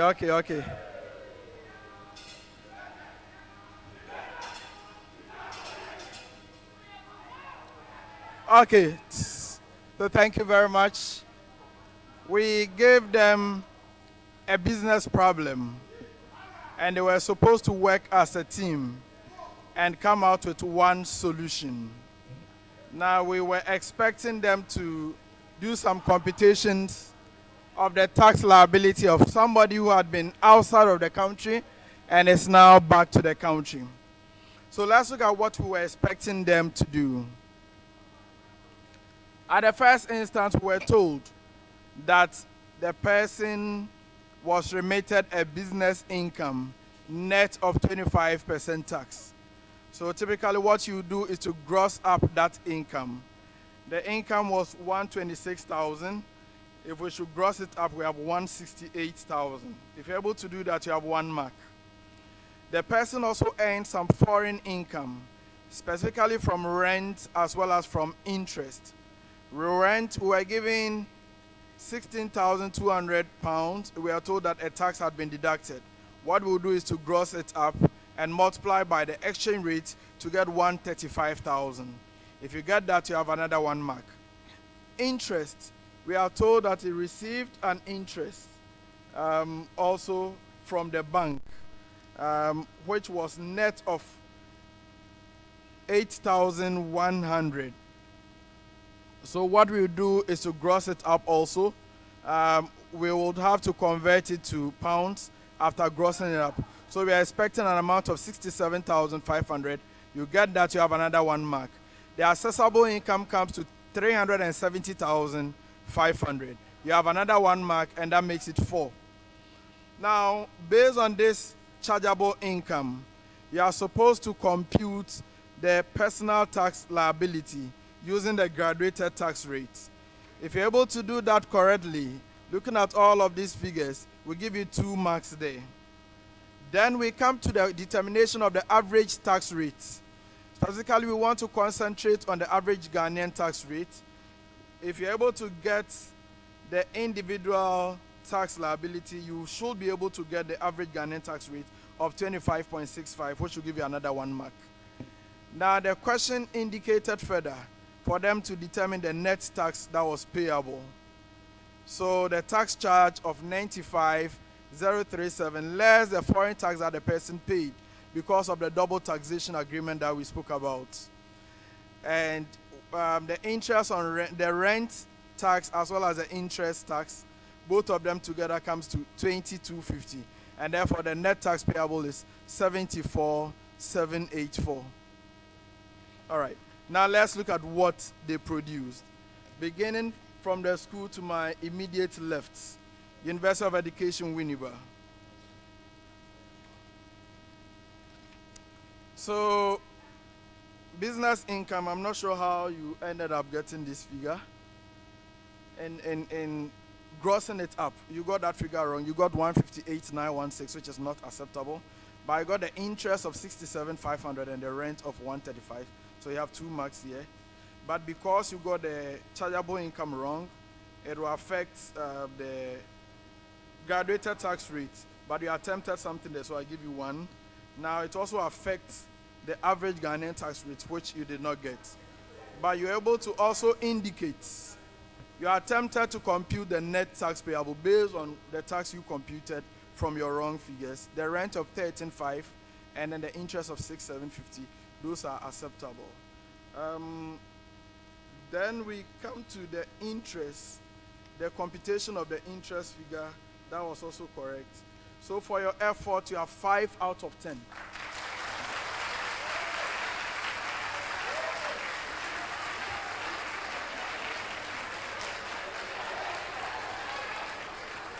Now to you, Koforidua Technical University. KTU got the grossing up of the business income correct, 168,000. They also got the rent of 135,000 correct. But the interest, I'm not sure how you gross it up. Instead of 67,500, you got 607,500. So that affected your total chargeable income. So you have 2 marks from here. because the chargeable income is wrong, it will affect your tax determination. But for an attempt at the determination, I give you 1 there, so that is 3. That you have the 13,500 also here correct, but the 6750 is wrong. For your effort, you get 4 out of 10.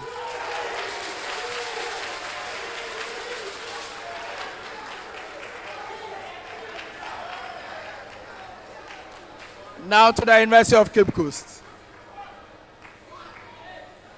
University of Cape Coast.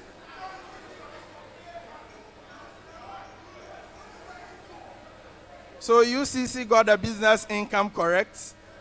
They got the rent correct. They got the interest correct. They got the chargeable income correct. They were able to compute the tax liability correct as well. And then also got the effective tax rate correct. Unfortunately, they did not continue from there.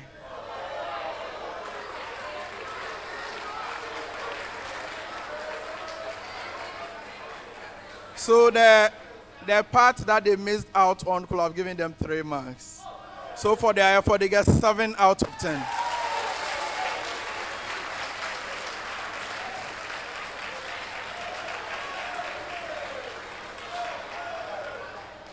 So at the end of round 3, Koforidua Technical University had 4 points, UEW had 5 points, UCC had 7 points.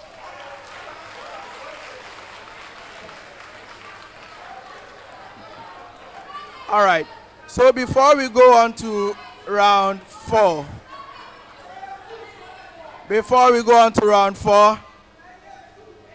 the teams who want to effect some substitutions, please go ahead now.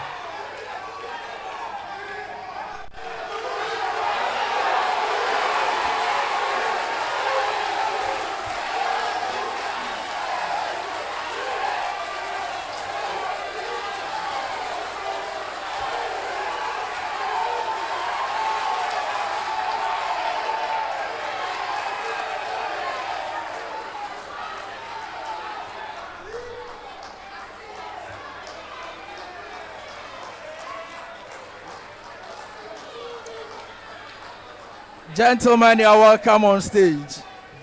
Please introduce yourselves, beginning from UCC. So my name is Alfred Akwada. Become accounting final year. You are welcome, sir. And who do we have from UEW?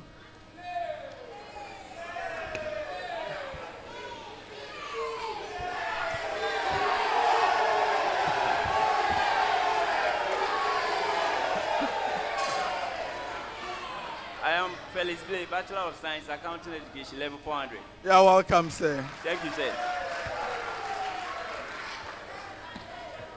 So, ladies and gentlemen, round 4. Now, in this round, please,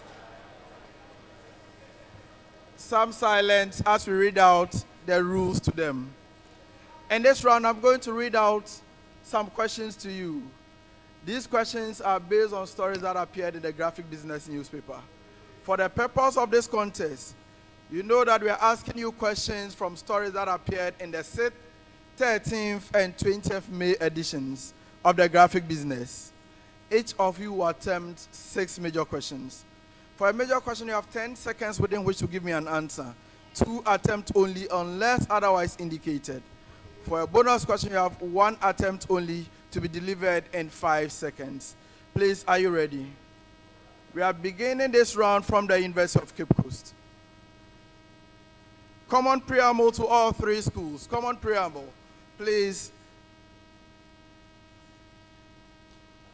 Okay. Building a GRC culture, governance culture, doesn't happen overnight. It requires commitment, communication, and consistency. Frederick Poku Akins provides some insights on embedding culture of governance risk, and compliance across organizations. University of Cape Coast, please, did you get the preamble?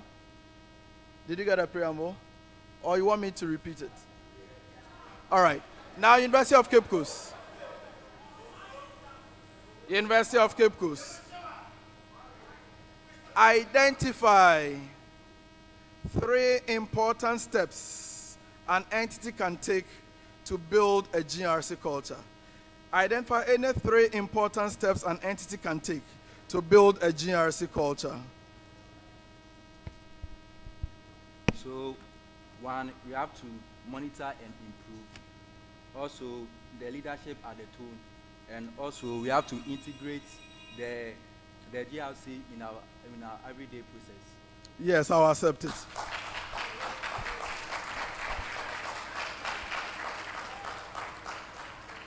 University of Education, Winneba. Yours to identify any 3 challenges that an entity may face in building a GRC culture. Identify any 3 challenges that an entity may face in building a GRC culture. So we have lack of resources. This is where sometimes they lack the resources that they need to integrate the GRC. And then also there are people that will actually reject the change, that is resistant to change. And then we also have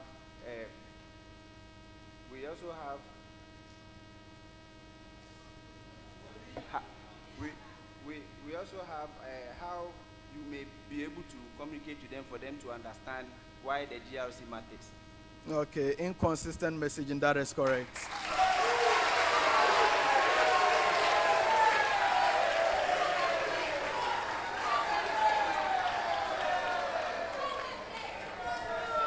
Koforidua Technical University. KTU. You have to identify any 3 benefits, long-term benefits, that an organization may benefit from a strong GRC culture.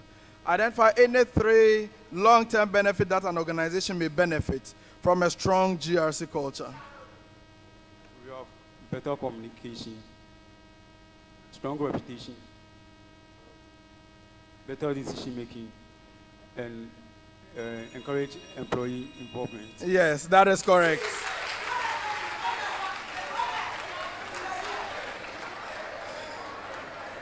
I'm back to University of Cape Coast. Common preamble once again. Common preamble. The banking sector in Ghana has witnessed a concerning surge in fraud cases attributed to the rising cases of fraud in banks and specialized deposit-taking institutions, SDIs. That's a preamble. Now, University of Cape Coast. What was the number of fraudulent cases in SDIs in 2023, 2024, and the percentage change? What was the number of fraudulent cases in specialized deposit institutions in 2023, 2024, and the percentage change?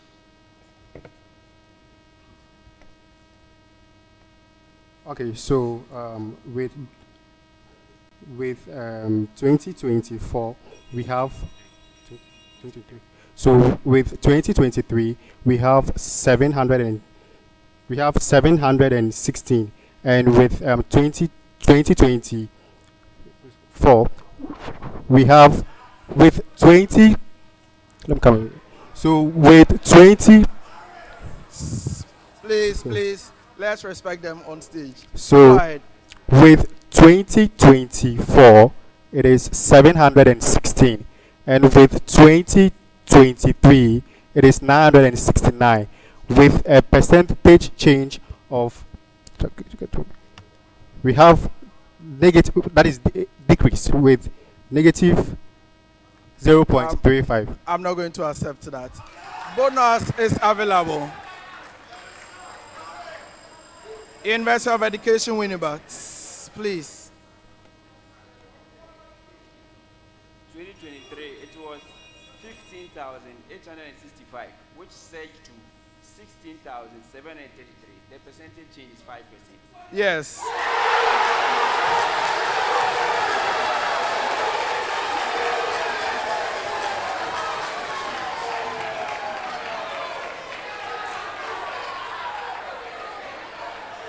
Now your major question, University of Education, Winneba.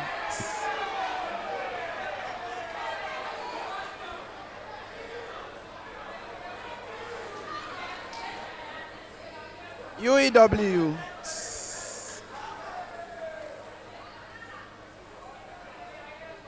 UEW, how many fraud cases were reported by banks in 2023, 2024, and the percentage difference?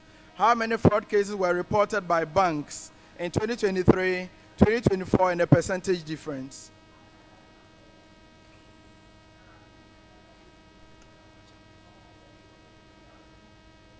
So, in 2023, it was 969, and in 2024, it was 770.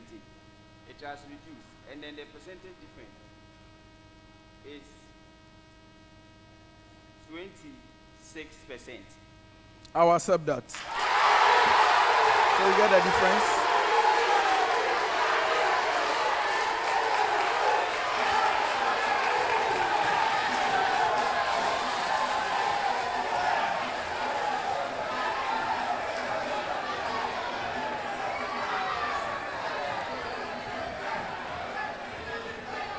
So the answer you gave was to this question. I hope you get the difference. Now to you, Koforidua Technical University. KTU. Please, what was the total value at risk in the banking sector in 2023, 2024, and the percentage change? What was the total value at risk in the banking sector in 2023, 2024, and the percentage change?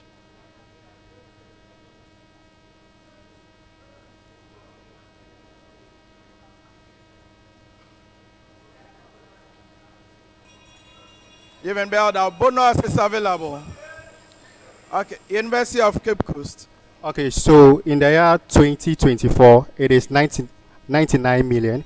2023, 88 million, with an increase of 13%. That's fine. I'll accept that. That's correct. The increase is 12.5, but I assume you approximated it. That's fine. Yeah, so bonus 1 point, please. Next set of questions. We are beginning with you, University of Education, Winneba. UEW. Common preamble to all three schools. No, not a common preamble. University of Education, Winneba. UEW. The Chief Executive Officer of the Petroleum Hub Development Corporations, Dr. Tony Obin, has called for sustained and meaningful collaboration among regulatory and government agencies to ensure the successful delivery of Ghana's ambitious petroleum hub projects. He made this comment at the corporation's first ever interagency dialogue. Your question is, what was the theme for this dialogue? What was the theme for the first interagency dialogue organized by the Petroleum Hub?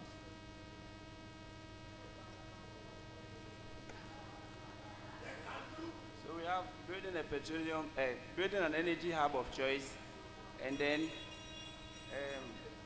we have building energy hub of choice, and leveraging on synergies for globally competitive petroleum and petrochemical hub. I'll accept that.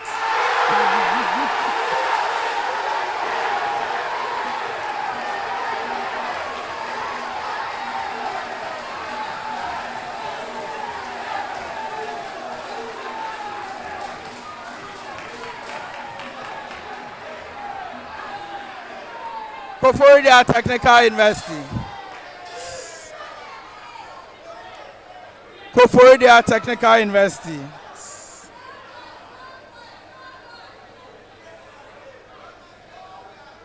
KTU. Please, we need some silence here. KTU, what was the theme for the second quarter graphic business Stanbic Bank breakfast meeting?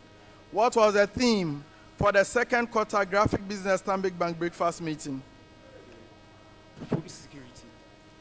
food security, the critical place of sustainable practices. Future, I'll accept that. That's fine.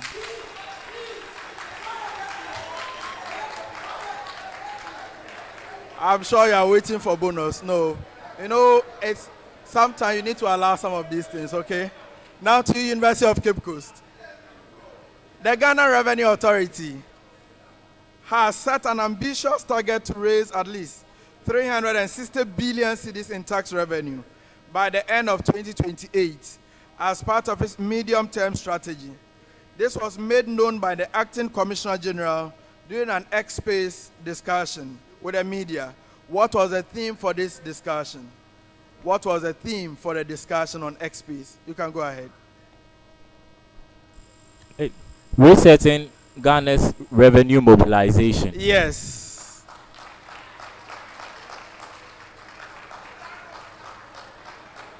The next set of questions, common preamble. Discussants at the Graphic Business Stanbic Bank breakfast meeting have called for sustainable farming practices driven by technology and data to address the twin pressures of rising population and dwindling arable land. Now the question is, mention any one of the discussants and the key issues that that person raised. Mention any one of the discussants at the Graphic Business Stanbic Bank breakfast meeting for the second quarter and indicate the key issues that that person raised, beginning from UEW. So we have Professor Kestaquis Apeti, who is actually there for innovation and then technology. So he spoke about how they'll be able to leverage on technology and then adopt sustainable agricultural practices to help shape the future of agriculture. Of course, he spoke about technology. That is correct.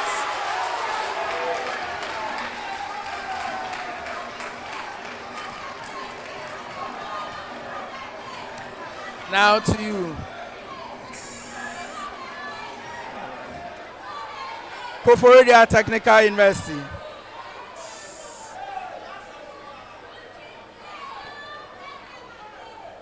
Koforidua Technical University.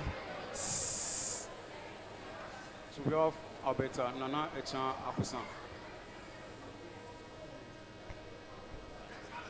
Please, I'm listening to you. Alberta Nana Echan Akusan.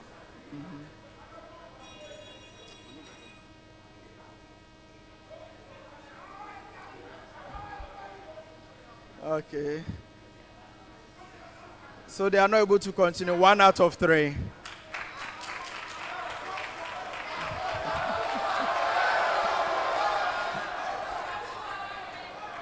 Once they mention something.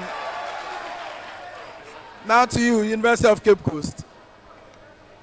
Okay, so we have Professor Francis Achu, and he spoke about making available sources of finance for farmers in Ghana. Okay, that is correct. For our next set of questions, we are beginning with Koforidua Technical University. Common preamble to the 3 schools. Common preamble, please take note. Priscilla Araba Kono, Manager Enterprise Direct, Business and Commercial Banking of Stanbic Bank Ghana, penned down an article on taking your small business to the next level. She explained that for a business to transition from survival mode to a sustainable one, SMEs must become investment ready. They must position themselves to attract external funding from investors, such as venture capitalists and investors, angel investors. Now, KTU, explain 3 importance of investment readiness for SMEs. Explain 3 importance of investment readiness for SMEs. It broadens their operational activities. Also, it enhances their credibility and sustainability.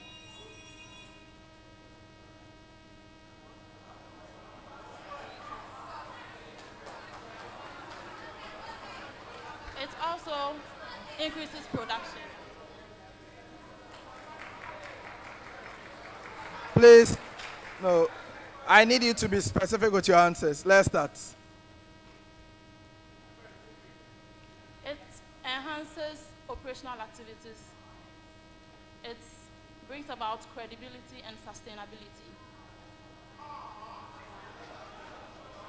Okay. It broadens their, it widens the company. It widens what?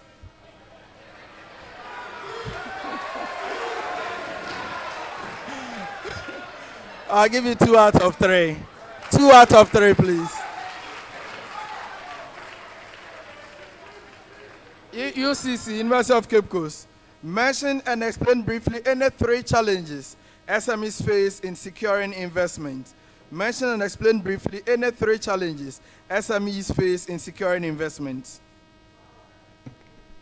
Okay, so the first challenge is that there are a lot of bureaucratic processes they need to get themselves involved in when they are trying to register their business. And also, when it comes to availability of capital or sources of finance, they usually are not exposed to enough investors, and they are not exposed to, example, government grants. And then the third challenge is that they do not know how to keep financial records properly because they lack that professional education. That is correct. University of Education, UEW. You are to mention and explain briefly any 3 strategies to become investment ready. Mention and explain briefly any 3 strategies to become investment ready. To become investment ready, SMEs must have a clear and scalable business plan. It means that they must give a comprehensive business plan detailing their strategies and detailing their business strategies. And also they must have a risk management plan in terms of when there is a contingency such as supply chain disruption. They will be able to cater for such unforeseen events. And also they should have competent leadership. SMEs with competent leadership are seen as... That is correct.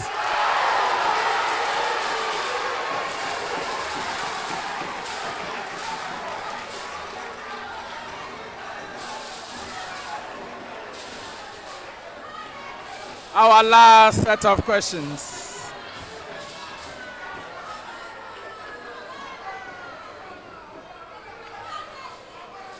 Our last set of questions for this round. Common preamble. Common preamble, last set of questions. Still beginning with KTU, right? Yeah. So, please.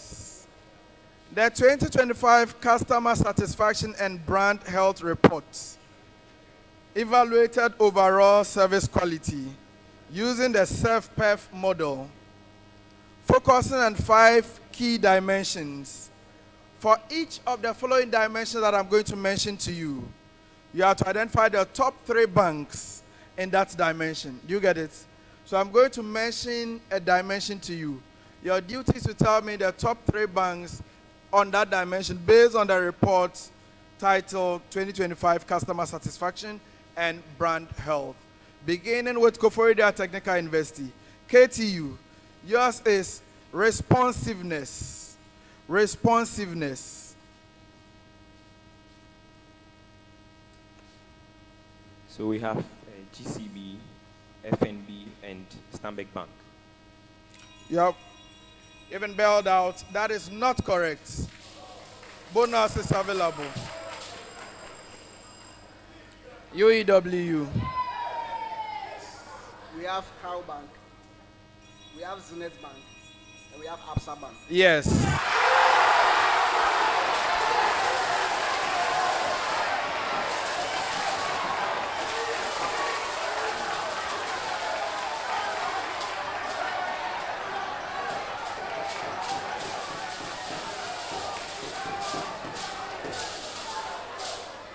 University of Cape Coast.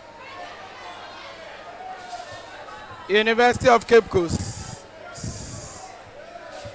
Yours is reliability. Reliability, UCC. Reliability. We have Zenith Bank, Car Bank, and CBG. Yes, that is correct. A University of Education, Winneba. Yours is assurance. Assurance. We have Cow Bank, we have Fidelity Bank, and we have CBG. Yes.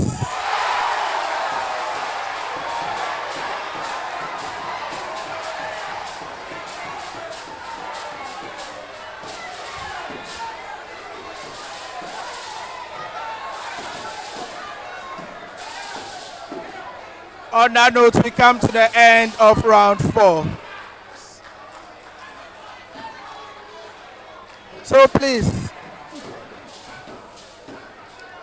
that is the end of round 4. Please show some love to them.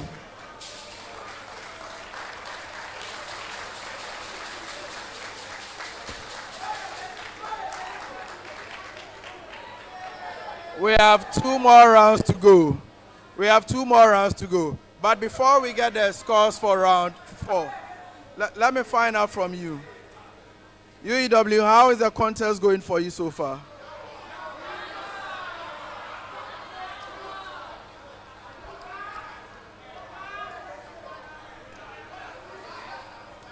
We haven't reached our maximum yet. We are hoping to do better.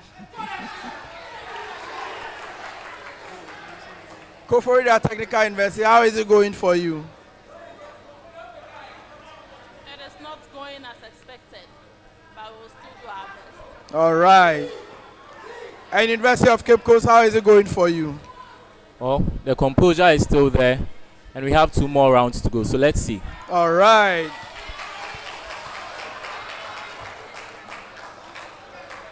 So, ladies and gentlemen, the scores for round 4.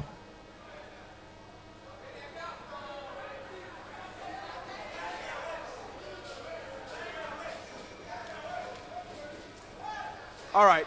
So whilst we wait for the scores, we are reminded that the program is brought to us by Graphic Business in partnership with ICAG.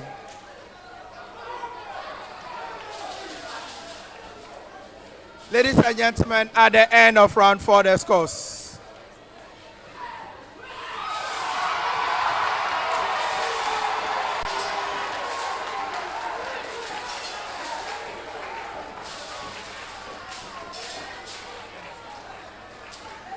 At the end of round 4. Koforidua Technical University had 9 points. University of Cape Coast had 16 points. And the University of Education Winneba had 20 points.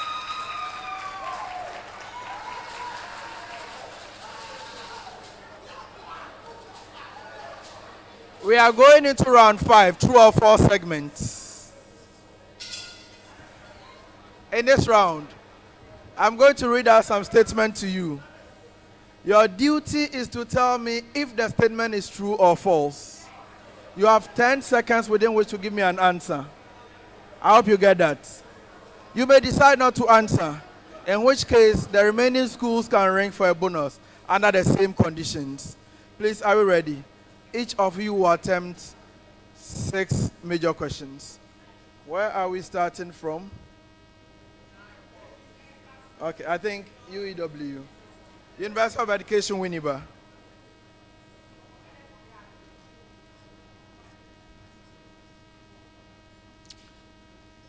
Okay.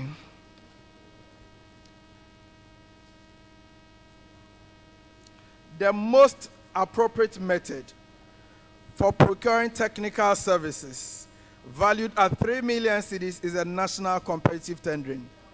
The most appropriate method for procuring technical services valued at 3 million cedis is a national competitive tendering.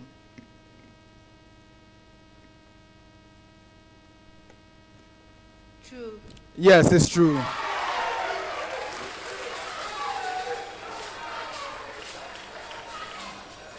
KTU. KTU. The most appropriate method for procuring works valued at 250,000 cedis is a national competitive tendering. The most appropriate method for procuring works valued at 250,000 cedis, is a national competitive tendering?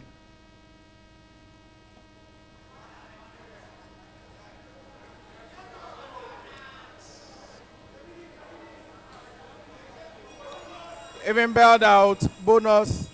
Please, next time you wait for me to declare bonus before you press. Now UCC, go ahead. False. No.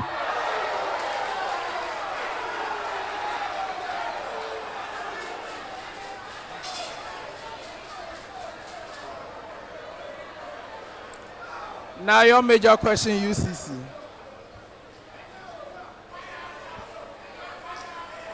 UCC.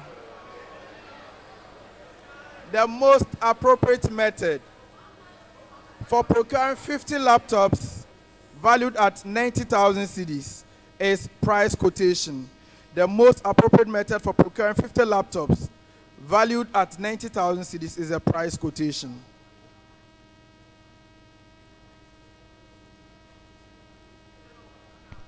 False. No, it's not false.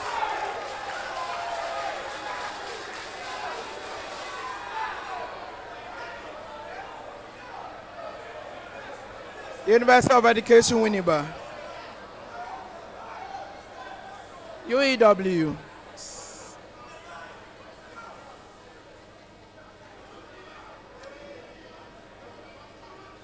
UEW. Dividend paid for residential accommodation by an individual for personal use is subject to withholding tax. No, sorry, let me take it again. Dividend paid by a resident company to another resident company are exempt from withholding tax. Dividend paid by a resident company to another resident company are exempt from withholding tax.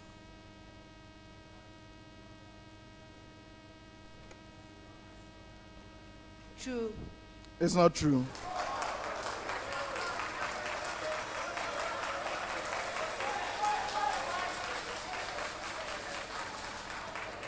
KTU, rent paid for residential accommodation by an individual for personal use is subject to withholding tax. Rent paid for residential accommodation by an individual for personal use is subject to withholding tax. True. Oh, how? 8%.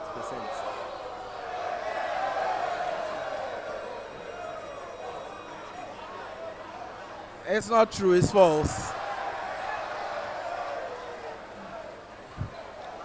Now, University of Cape Coast.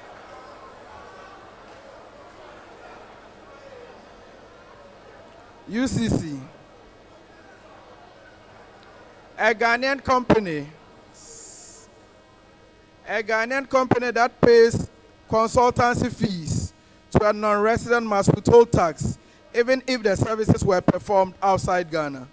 A Ghanaian company that pays consultancy fees to a non-resident must withhold tax even if the services were performed outside Ghana.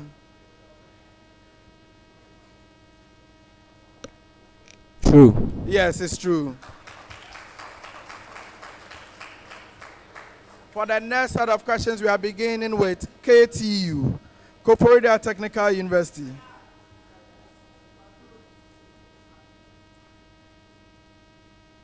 And at the money call option has no intrinsic value. At the money call option has no intrinsic value, true or false?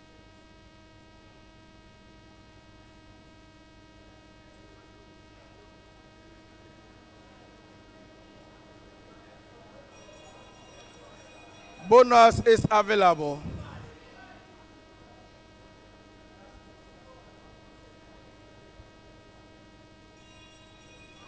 Lessons well learned. Your major question, UCC. Audience, mo pray o. True. Yes, it's true.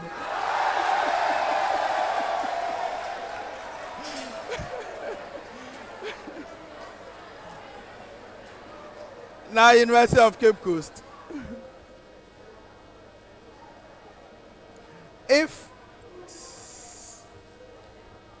If a call option is in the money at expiration, it is automatically executed or exercised by most brokerage platforms unless the holder specifies otherwise.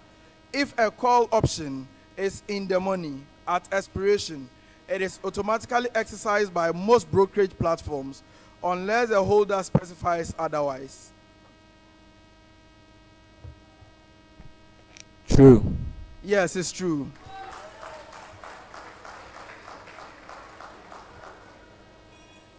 UEW, in the money put options, have an exercise price that is higher than the current market price of the underlying asset.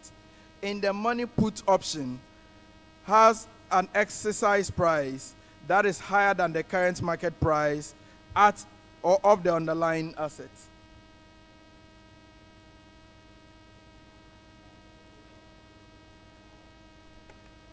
True. Yes, it's true.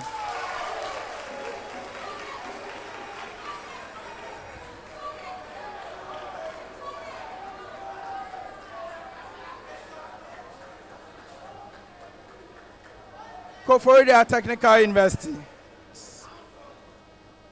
KTU. The substitution effect does not apply when the price of a good remains unchanged. The substitution effect does not apply when the price of a good remains unchanged.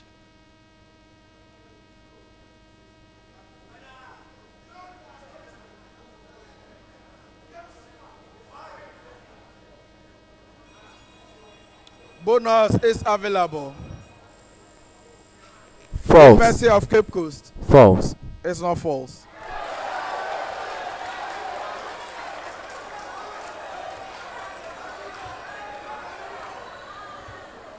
Now your major question, University of Cape Coast. UCC. The substitution effect is larger for necessities than for luxuries. The substitution effect is larger for necessities than for luxuries. True or false?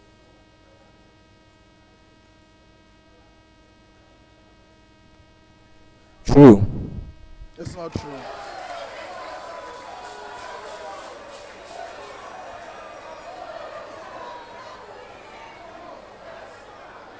University of Education Winneba. UEW. For UEW, for an inferior good, the substitution and income effects always work in the same direction. For an inferior good, the substitution and income effects always work in the same direction.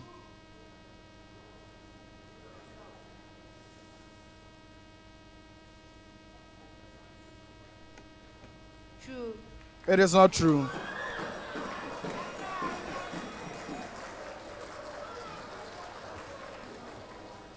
For our last set of questions, we are beginning, the next set of questions, we are beginning with the University of Cape Coast. UCC. Authoritarian leadership is most effective in environments characterized by uncertainty, creativity, and innovation. Authoritarian leadership is most effective in environments characterized by uncertainty, creativity, and innovation. False. Yes, it's false.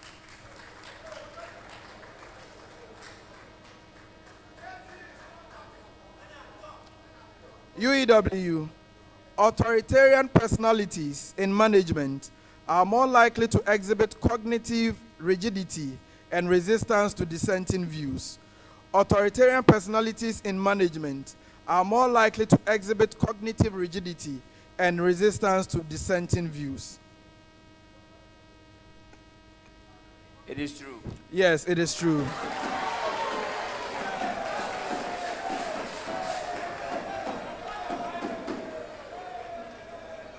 Koforidua Technical University. KTU.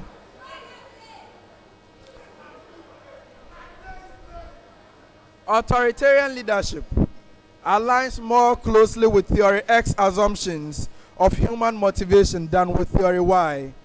Authoritarian leadership aligns more closely with theory X assumptions of human motivation than with theory Y. True. Yes.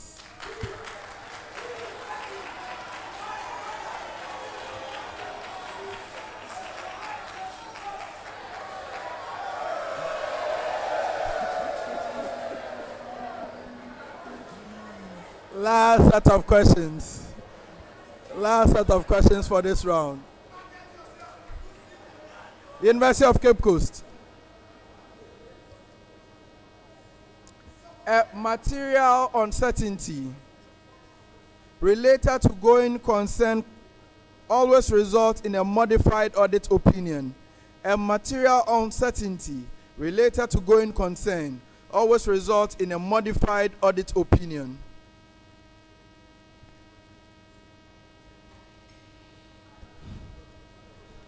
True. It's not true.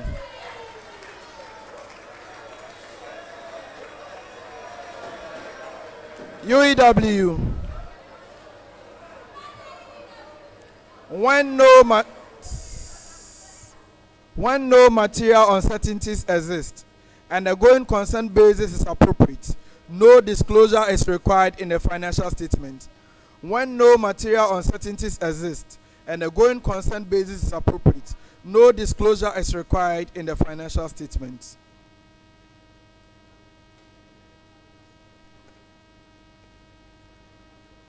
It is false. It is not false.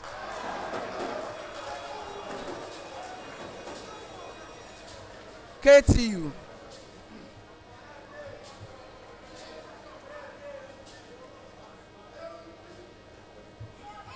KTU. An unqualified audit opinion.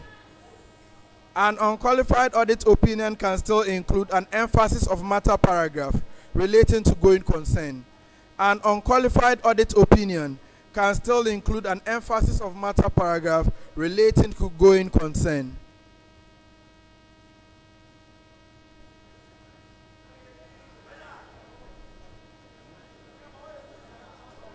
True. Yes.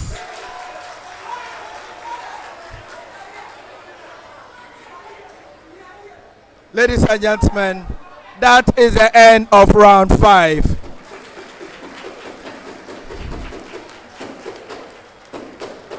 We have one more round to go. We have a final round coming up shortly.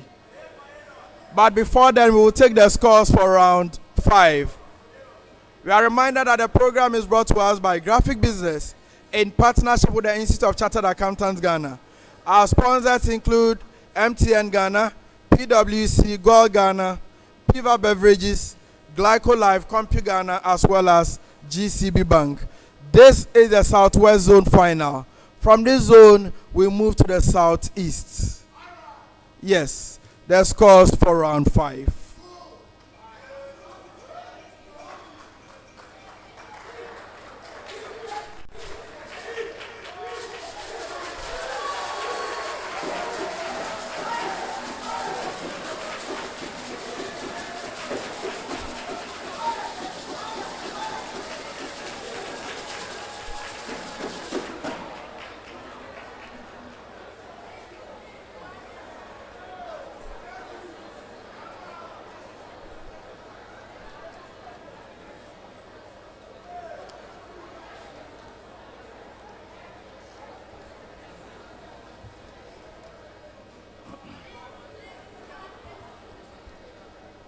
At the end of round 5, University of Cape Coast had 1 point, KTU and UEW had 3 points each.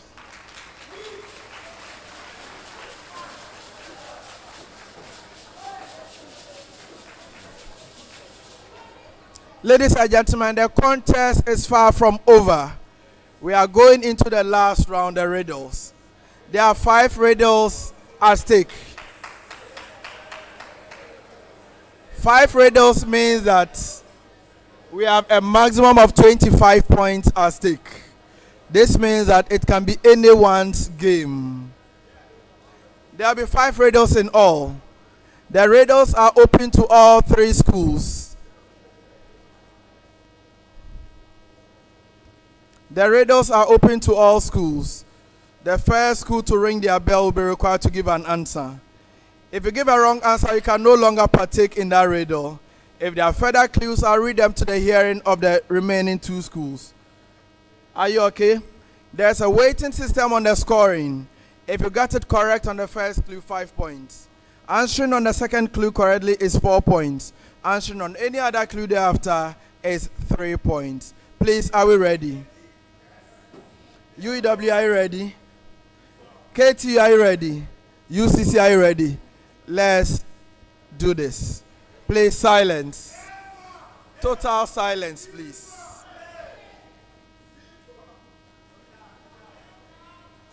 Please, reader number 1. I am a type of fee arrangement in auditing. I'm usually considered as a form of unethical competition that can compromise the independence of the auditor. University of Cape Coast. So it is lowballing. Lowballing is correct.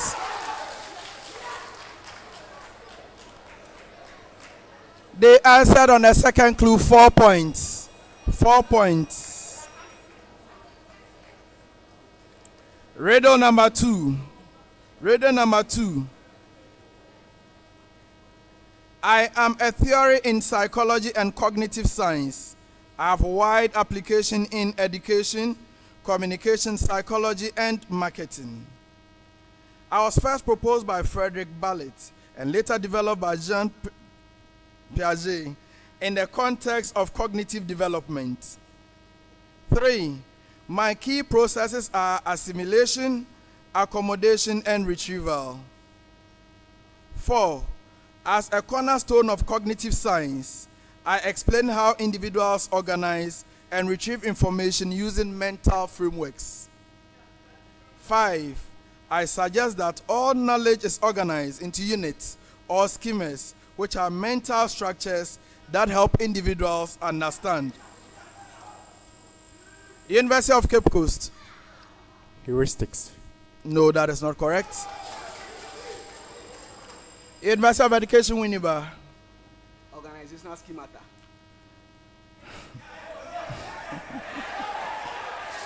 Yes.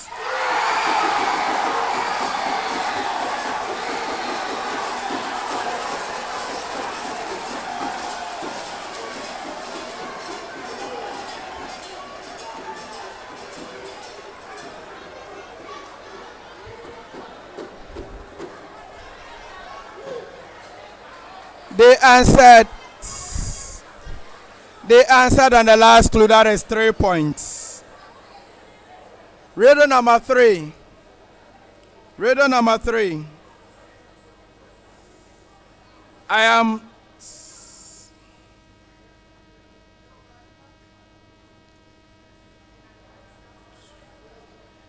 a set of laws in trade and business practices. I'm designed to prevent businesses from engaging in practices that can harm consumers and stifle fair competition. University of Education, Winneba. The antitrust laws. Yes.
Okay.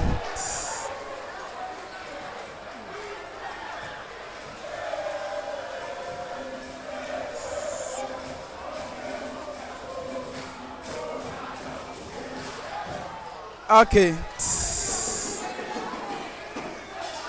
Please. They four. They answered on the second clue 4 points. They answered on the second clue 4 points.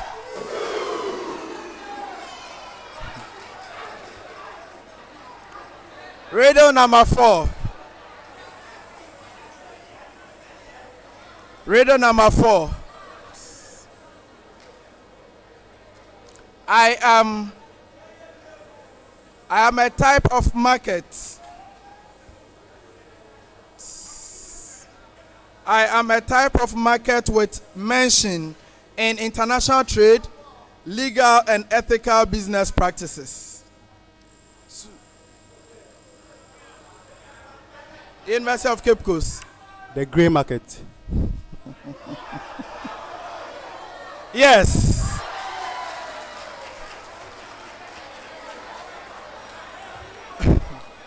The grey market is correct. They answered on the first clue 5 points.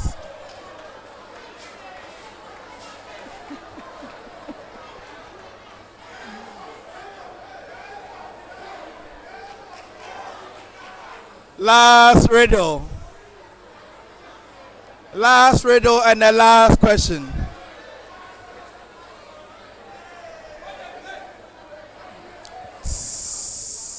Please, let's listen to the last riddle. I am an administrative tool of the Ghana Revenue Authority to provide premium compliance assistance to taxpayers. I was established in August 2017 through an initiative, University of Cape Coast. The High Net Worth Office. Of course, that is correct.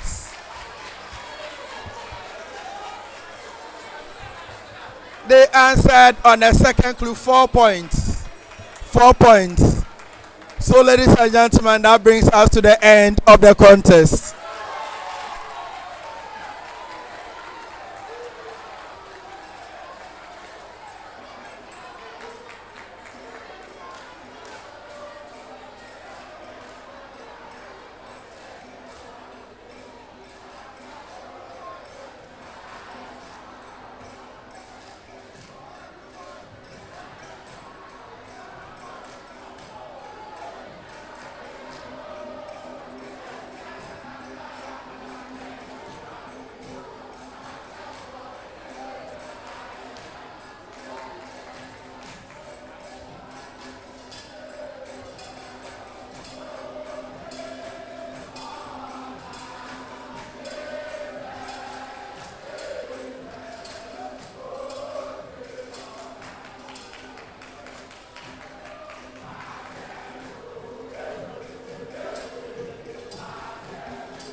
The scores for round 6. Let's get the scores for round 6.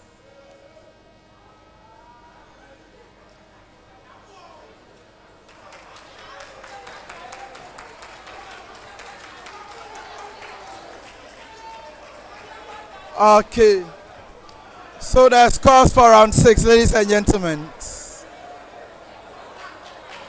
Please, some silence. At the end of round 6, Koforidua Technical University had no points. The University of Education Winneba had 7 points. And the University of Cape Coast had 13 points. So we wait for our final results.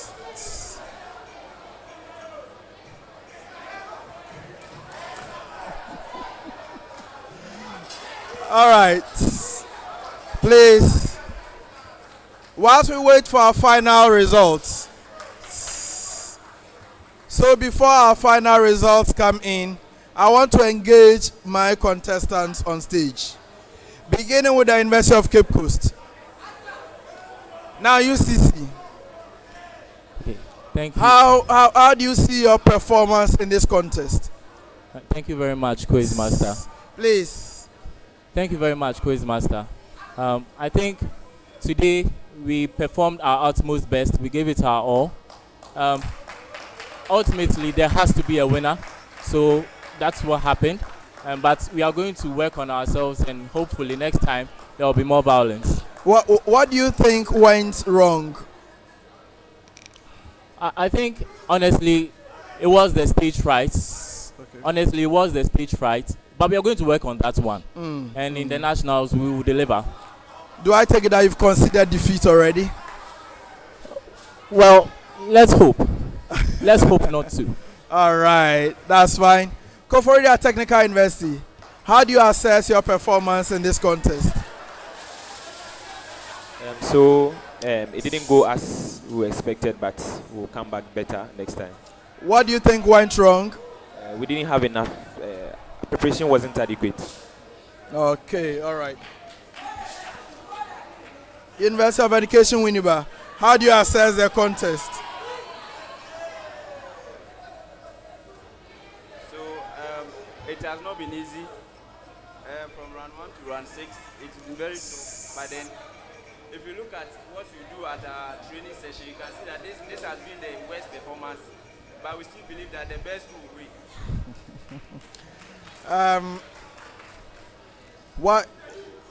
Why do you think this is your worst performance, like you put it?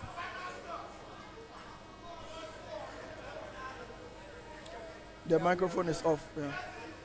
Like looking at what we do, so looking at the performance at the training section and looking at what we did today, there was a lot of mistakes today. That's why we are saying that this has been our worst performance. Were you tensed? There was no pressure. You are sure about that? As long as we have there was no pressure. All right. And now the final results.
All right.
Thank you very much.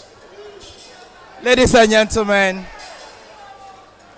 at the end of the contest, the final results. Koforidua Technical University from Koforidua in the Eastern Region. Please, can we have some silence? Let's wrap this up quickly. Ladies and gentlemen, the scores. Koforidua Technical University from Koforidua in the Eastern Region had 33 points.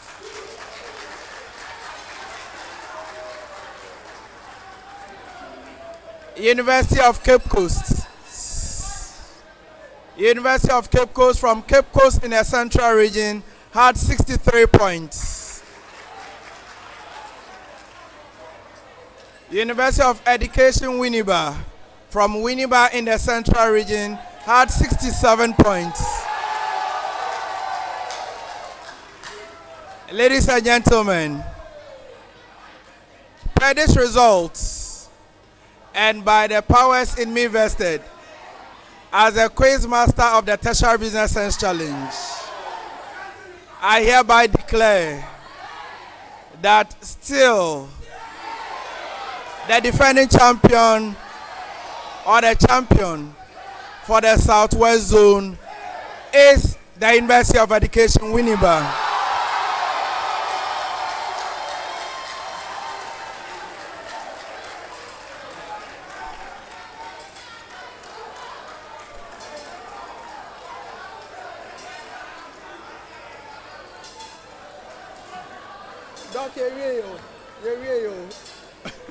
Matthew.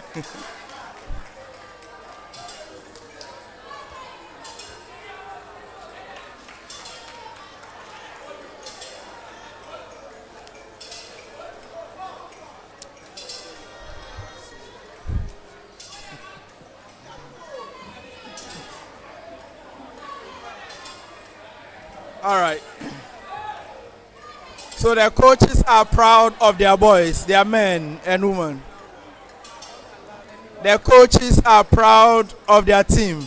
And that is the beauty of the contest. Yes.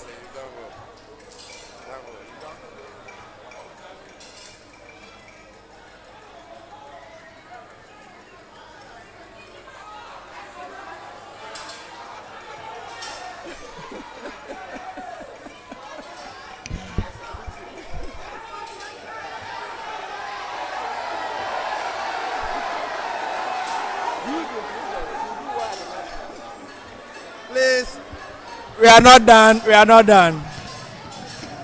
We are not done.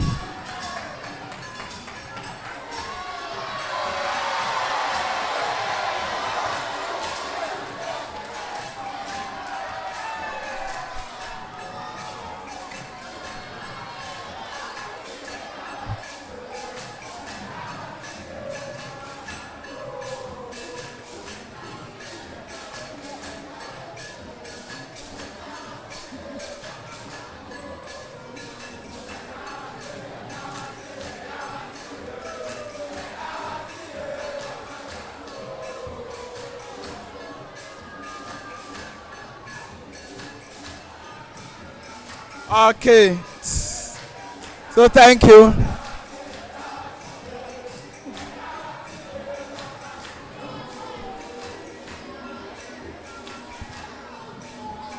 Thank you, thank you.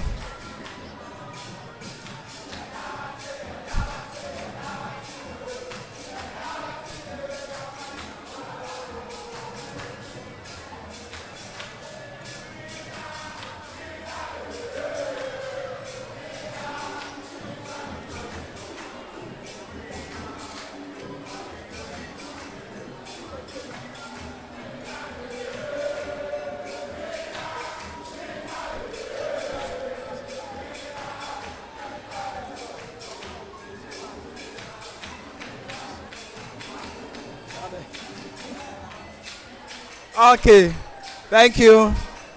Thank you very much.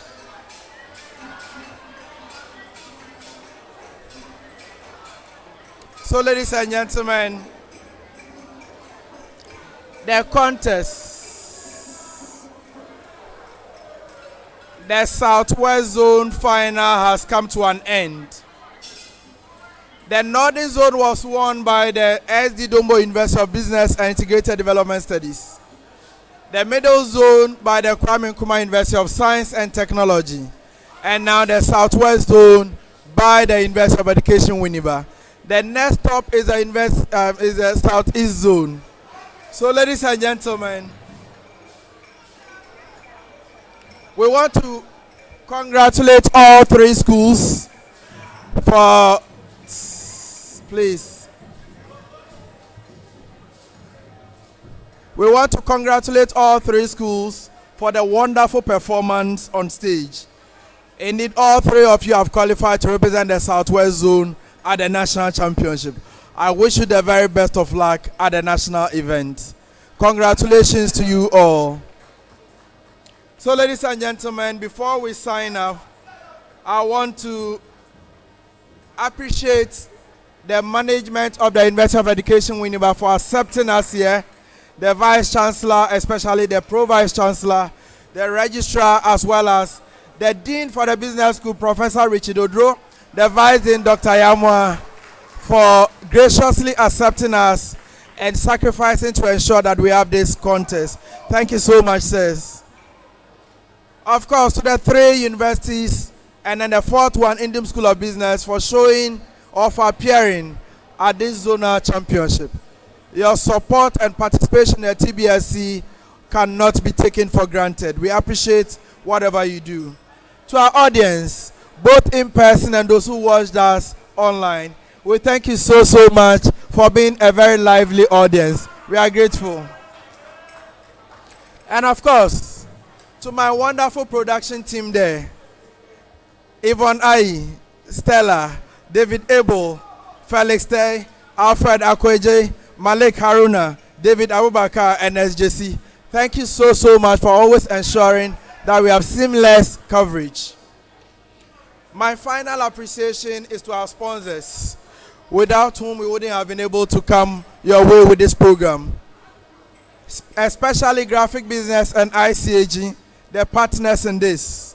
We thank MTN Ghana, PwC Gold Ghana, Piva Beverages, Glyco Life, Compi Ghana, and GCB Bank. So, ladies and gentlemen, hey, Radio Windy Bay, Radio Windy Bay, Radio Windy Bay, yes. So, ladies and gentlemen,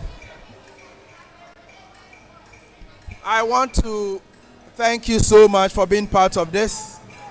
Like I have said, our next stop is the Southeast Zone. It's been a pleasure coming your way once again in Winneba. Until I meet you at the next zone, my name once again is Al Hassan Yusuf Traore, and I love academic violence. Bye bye for now.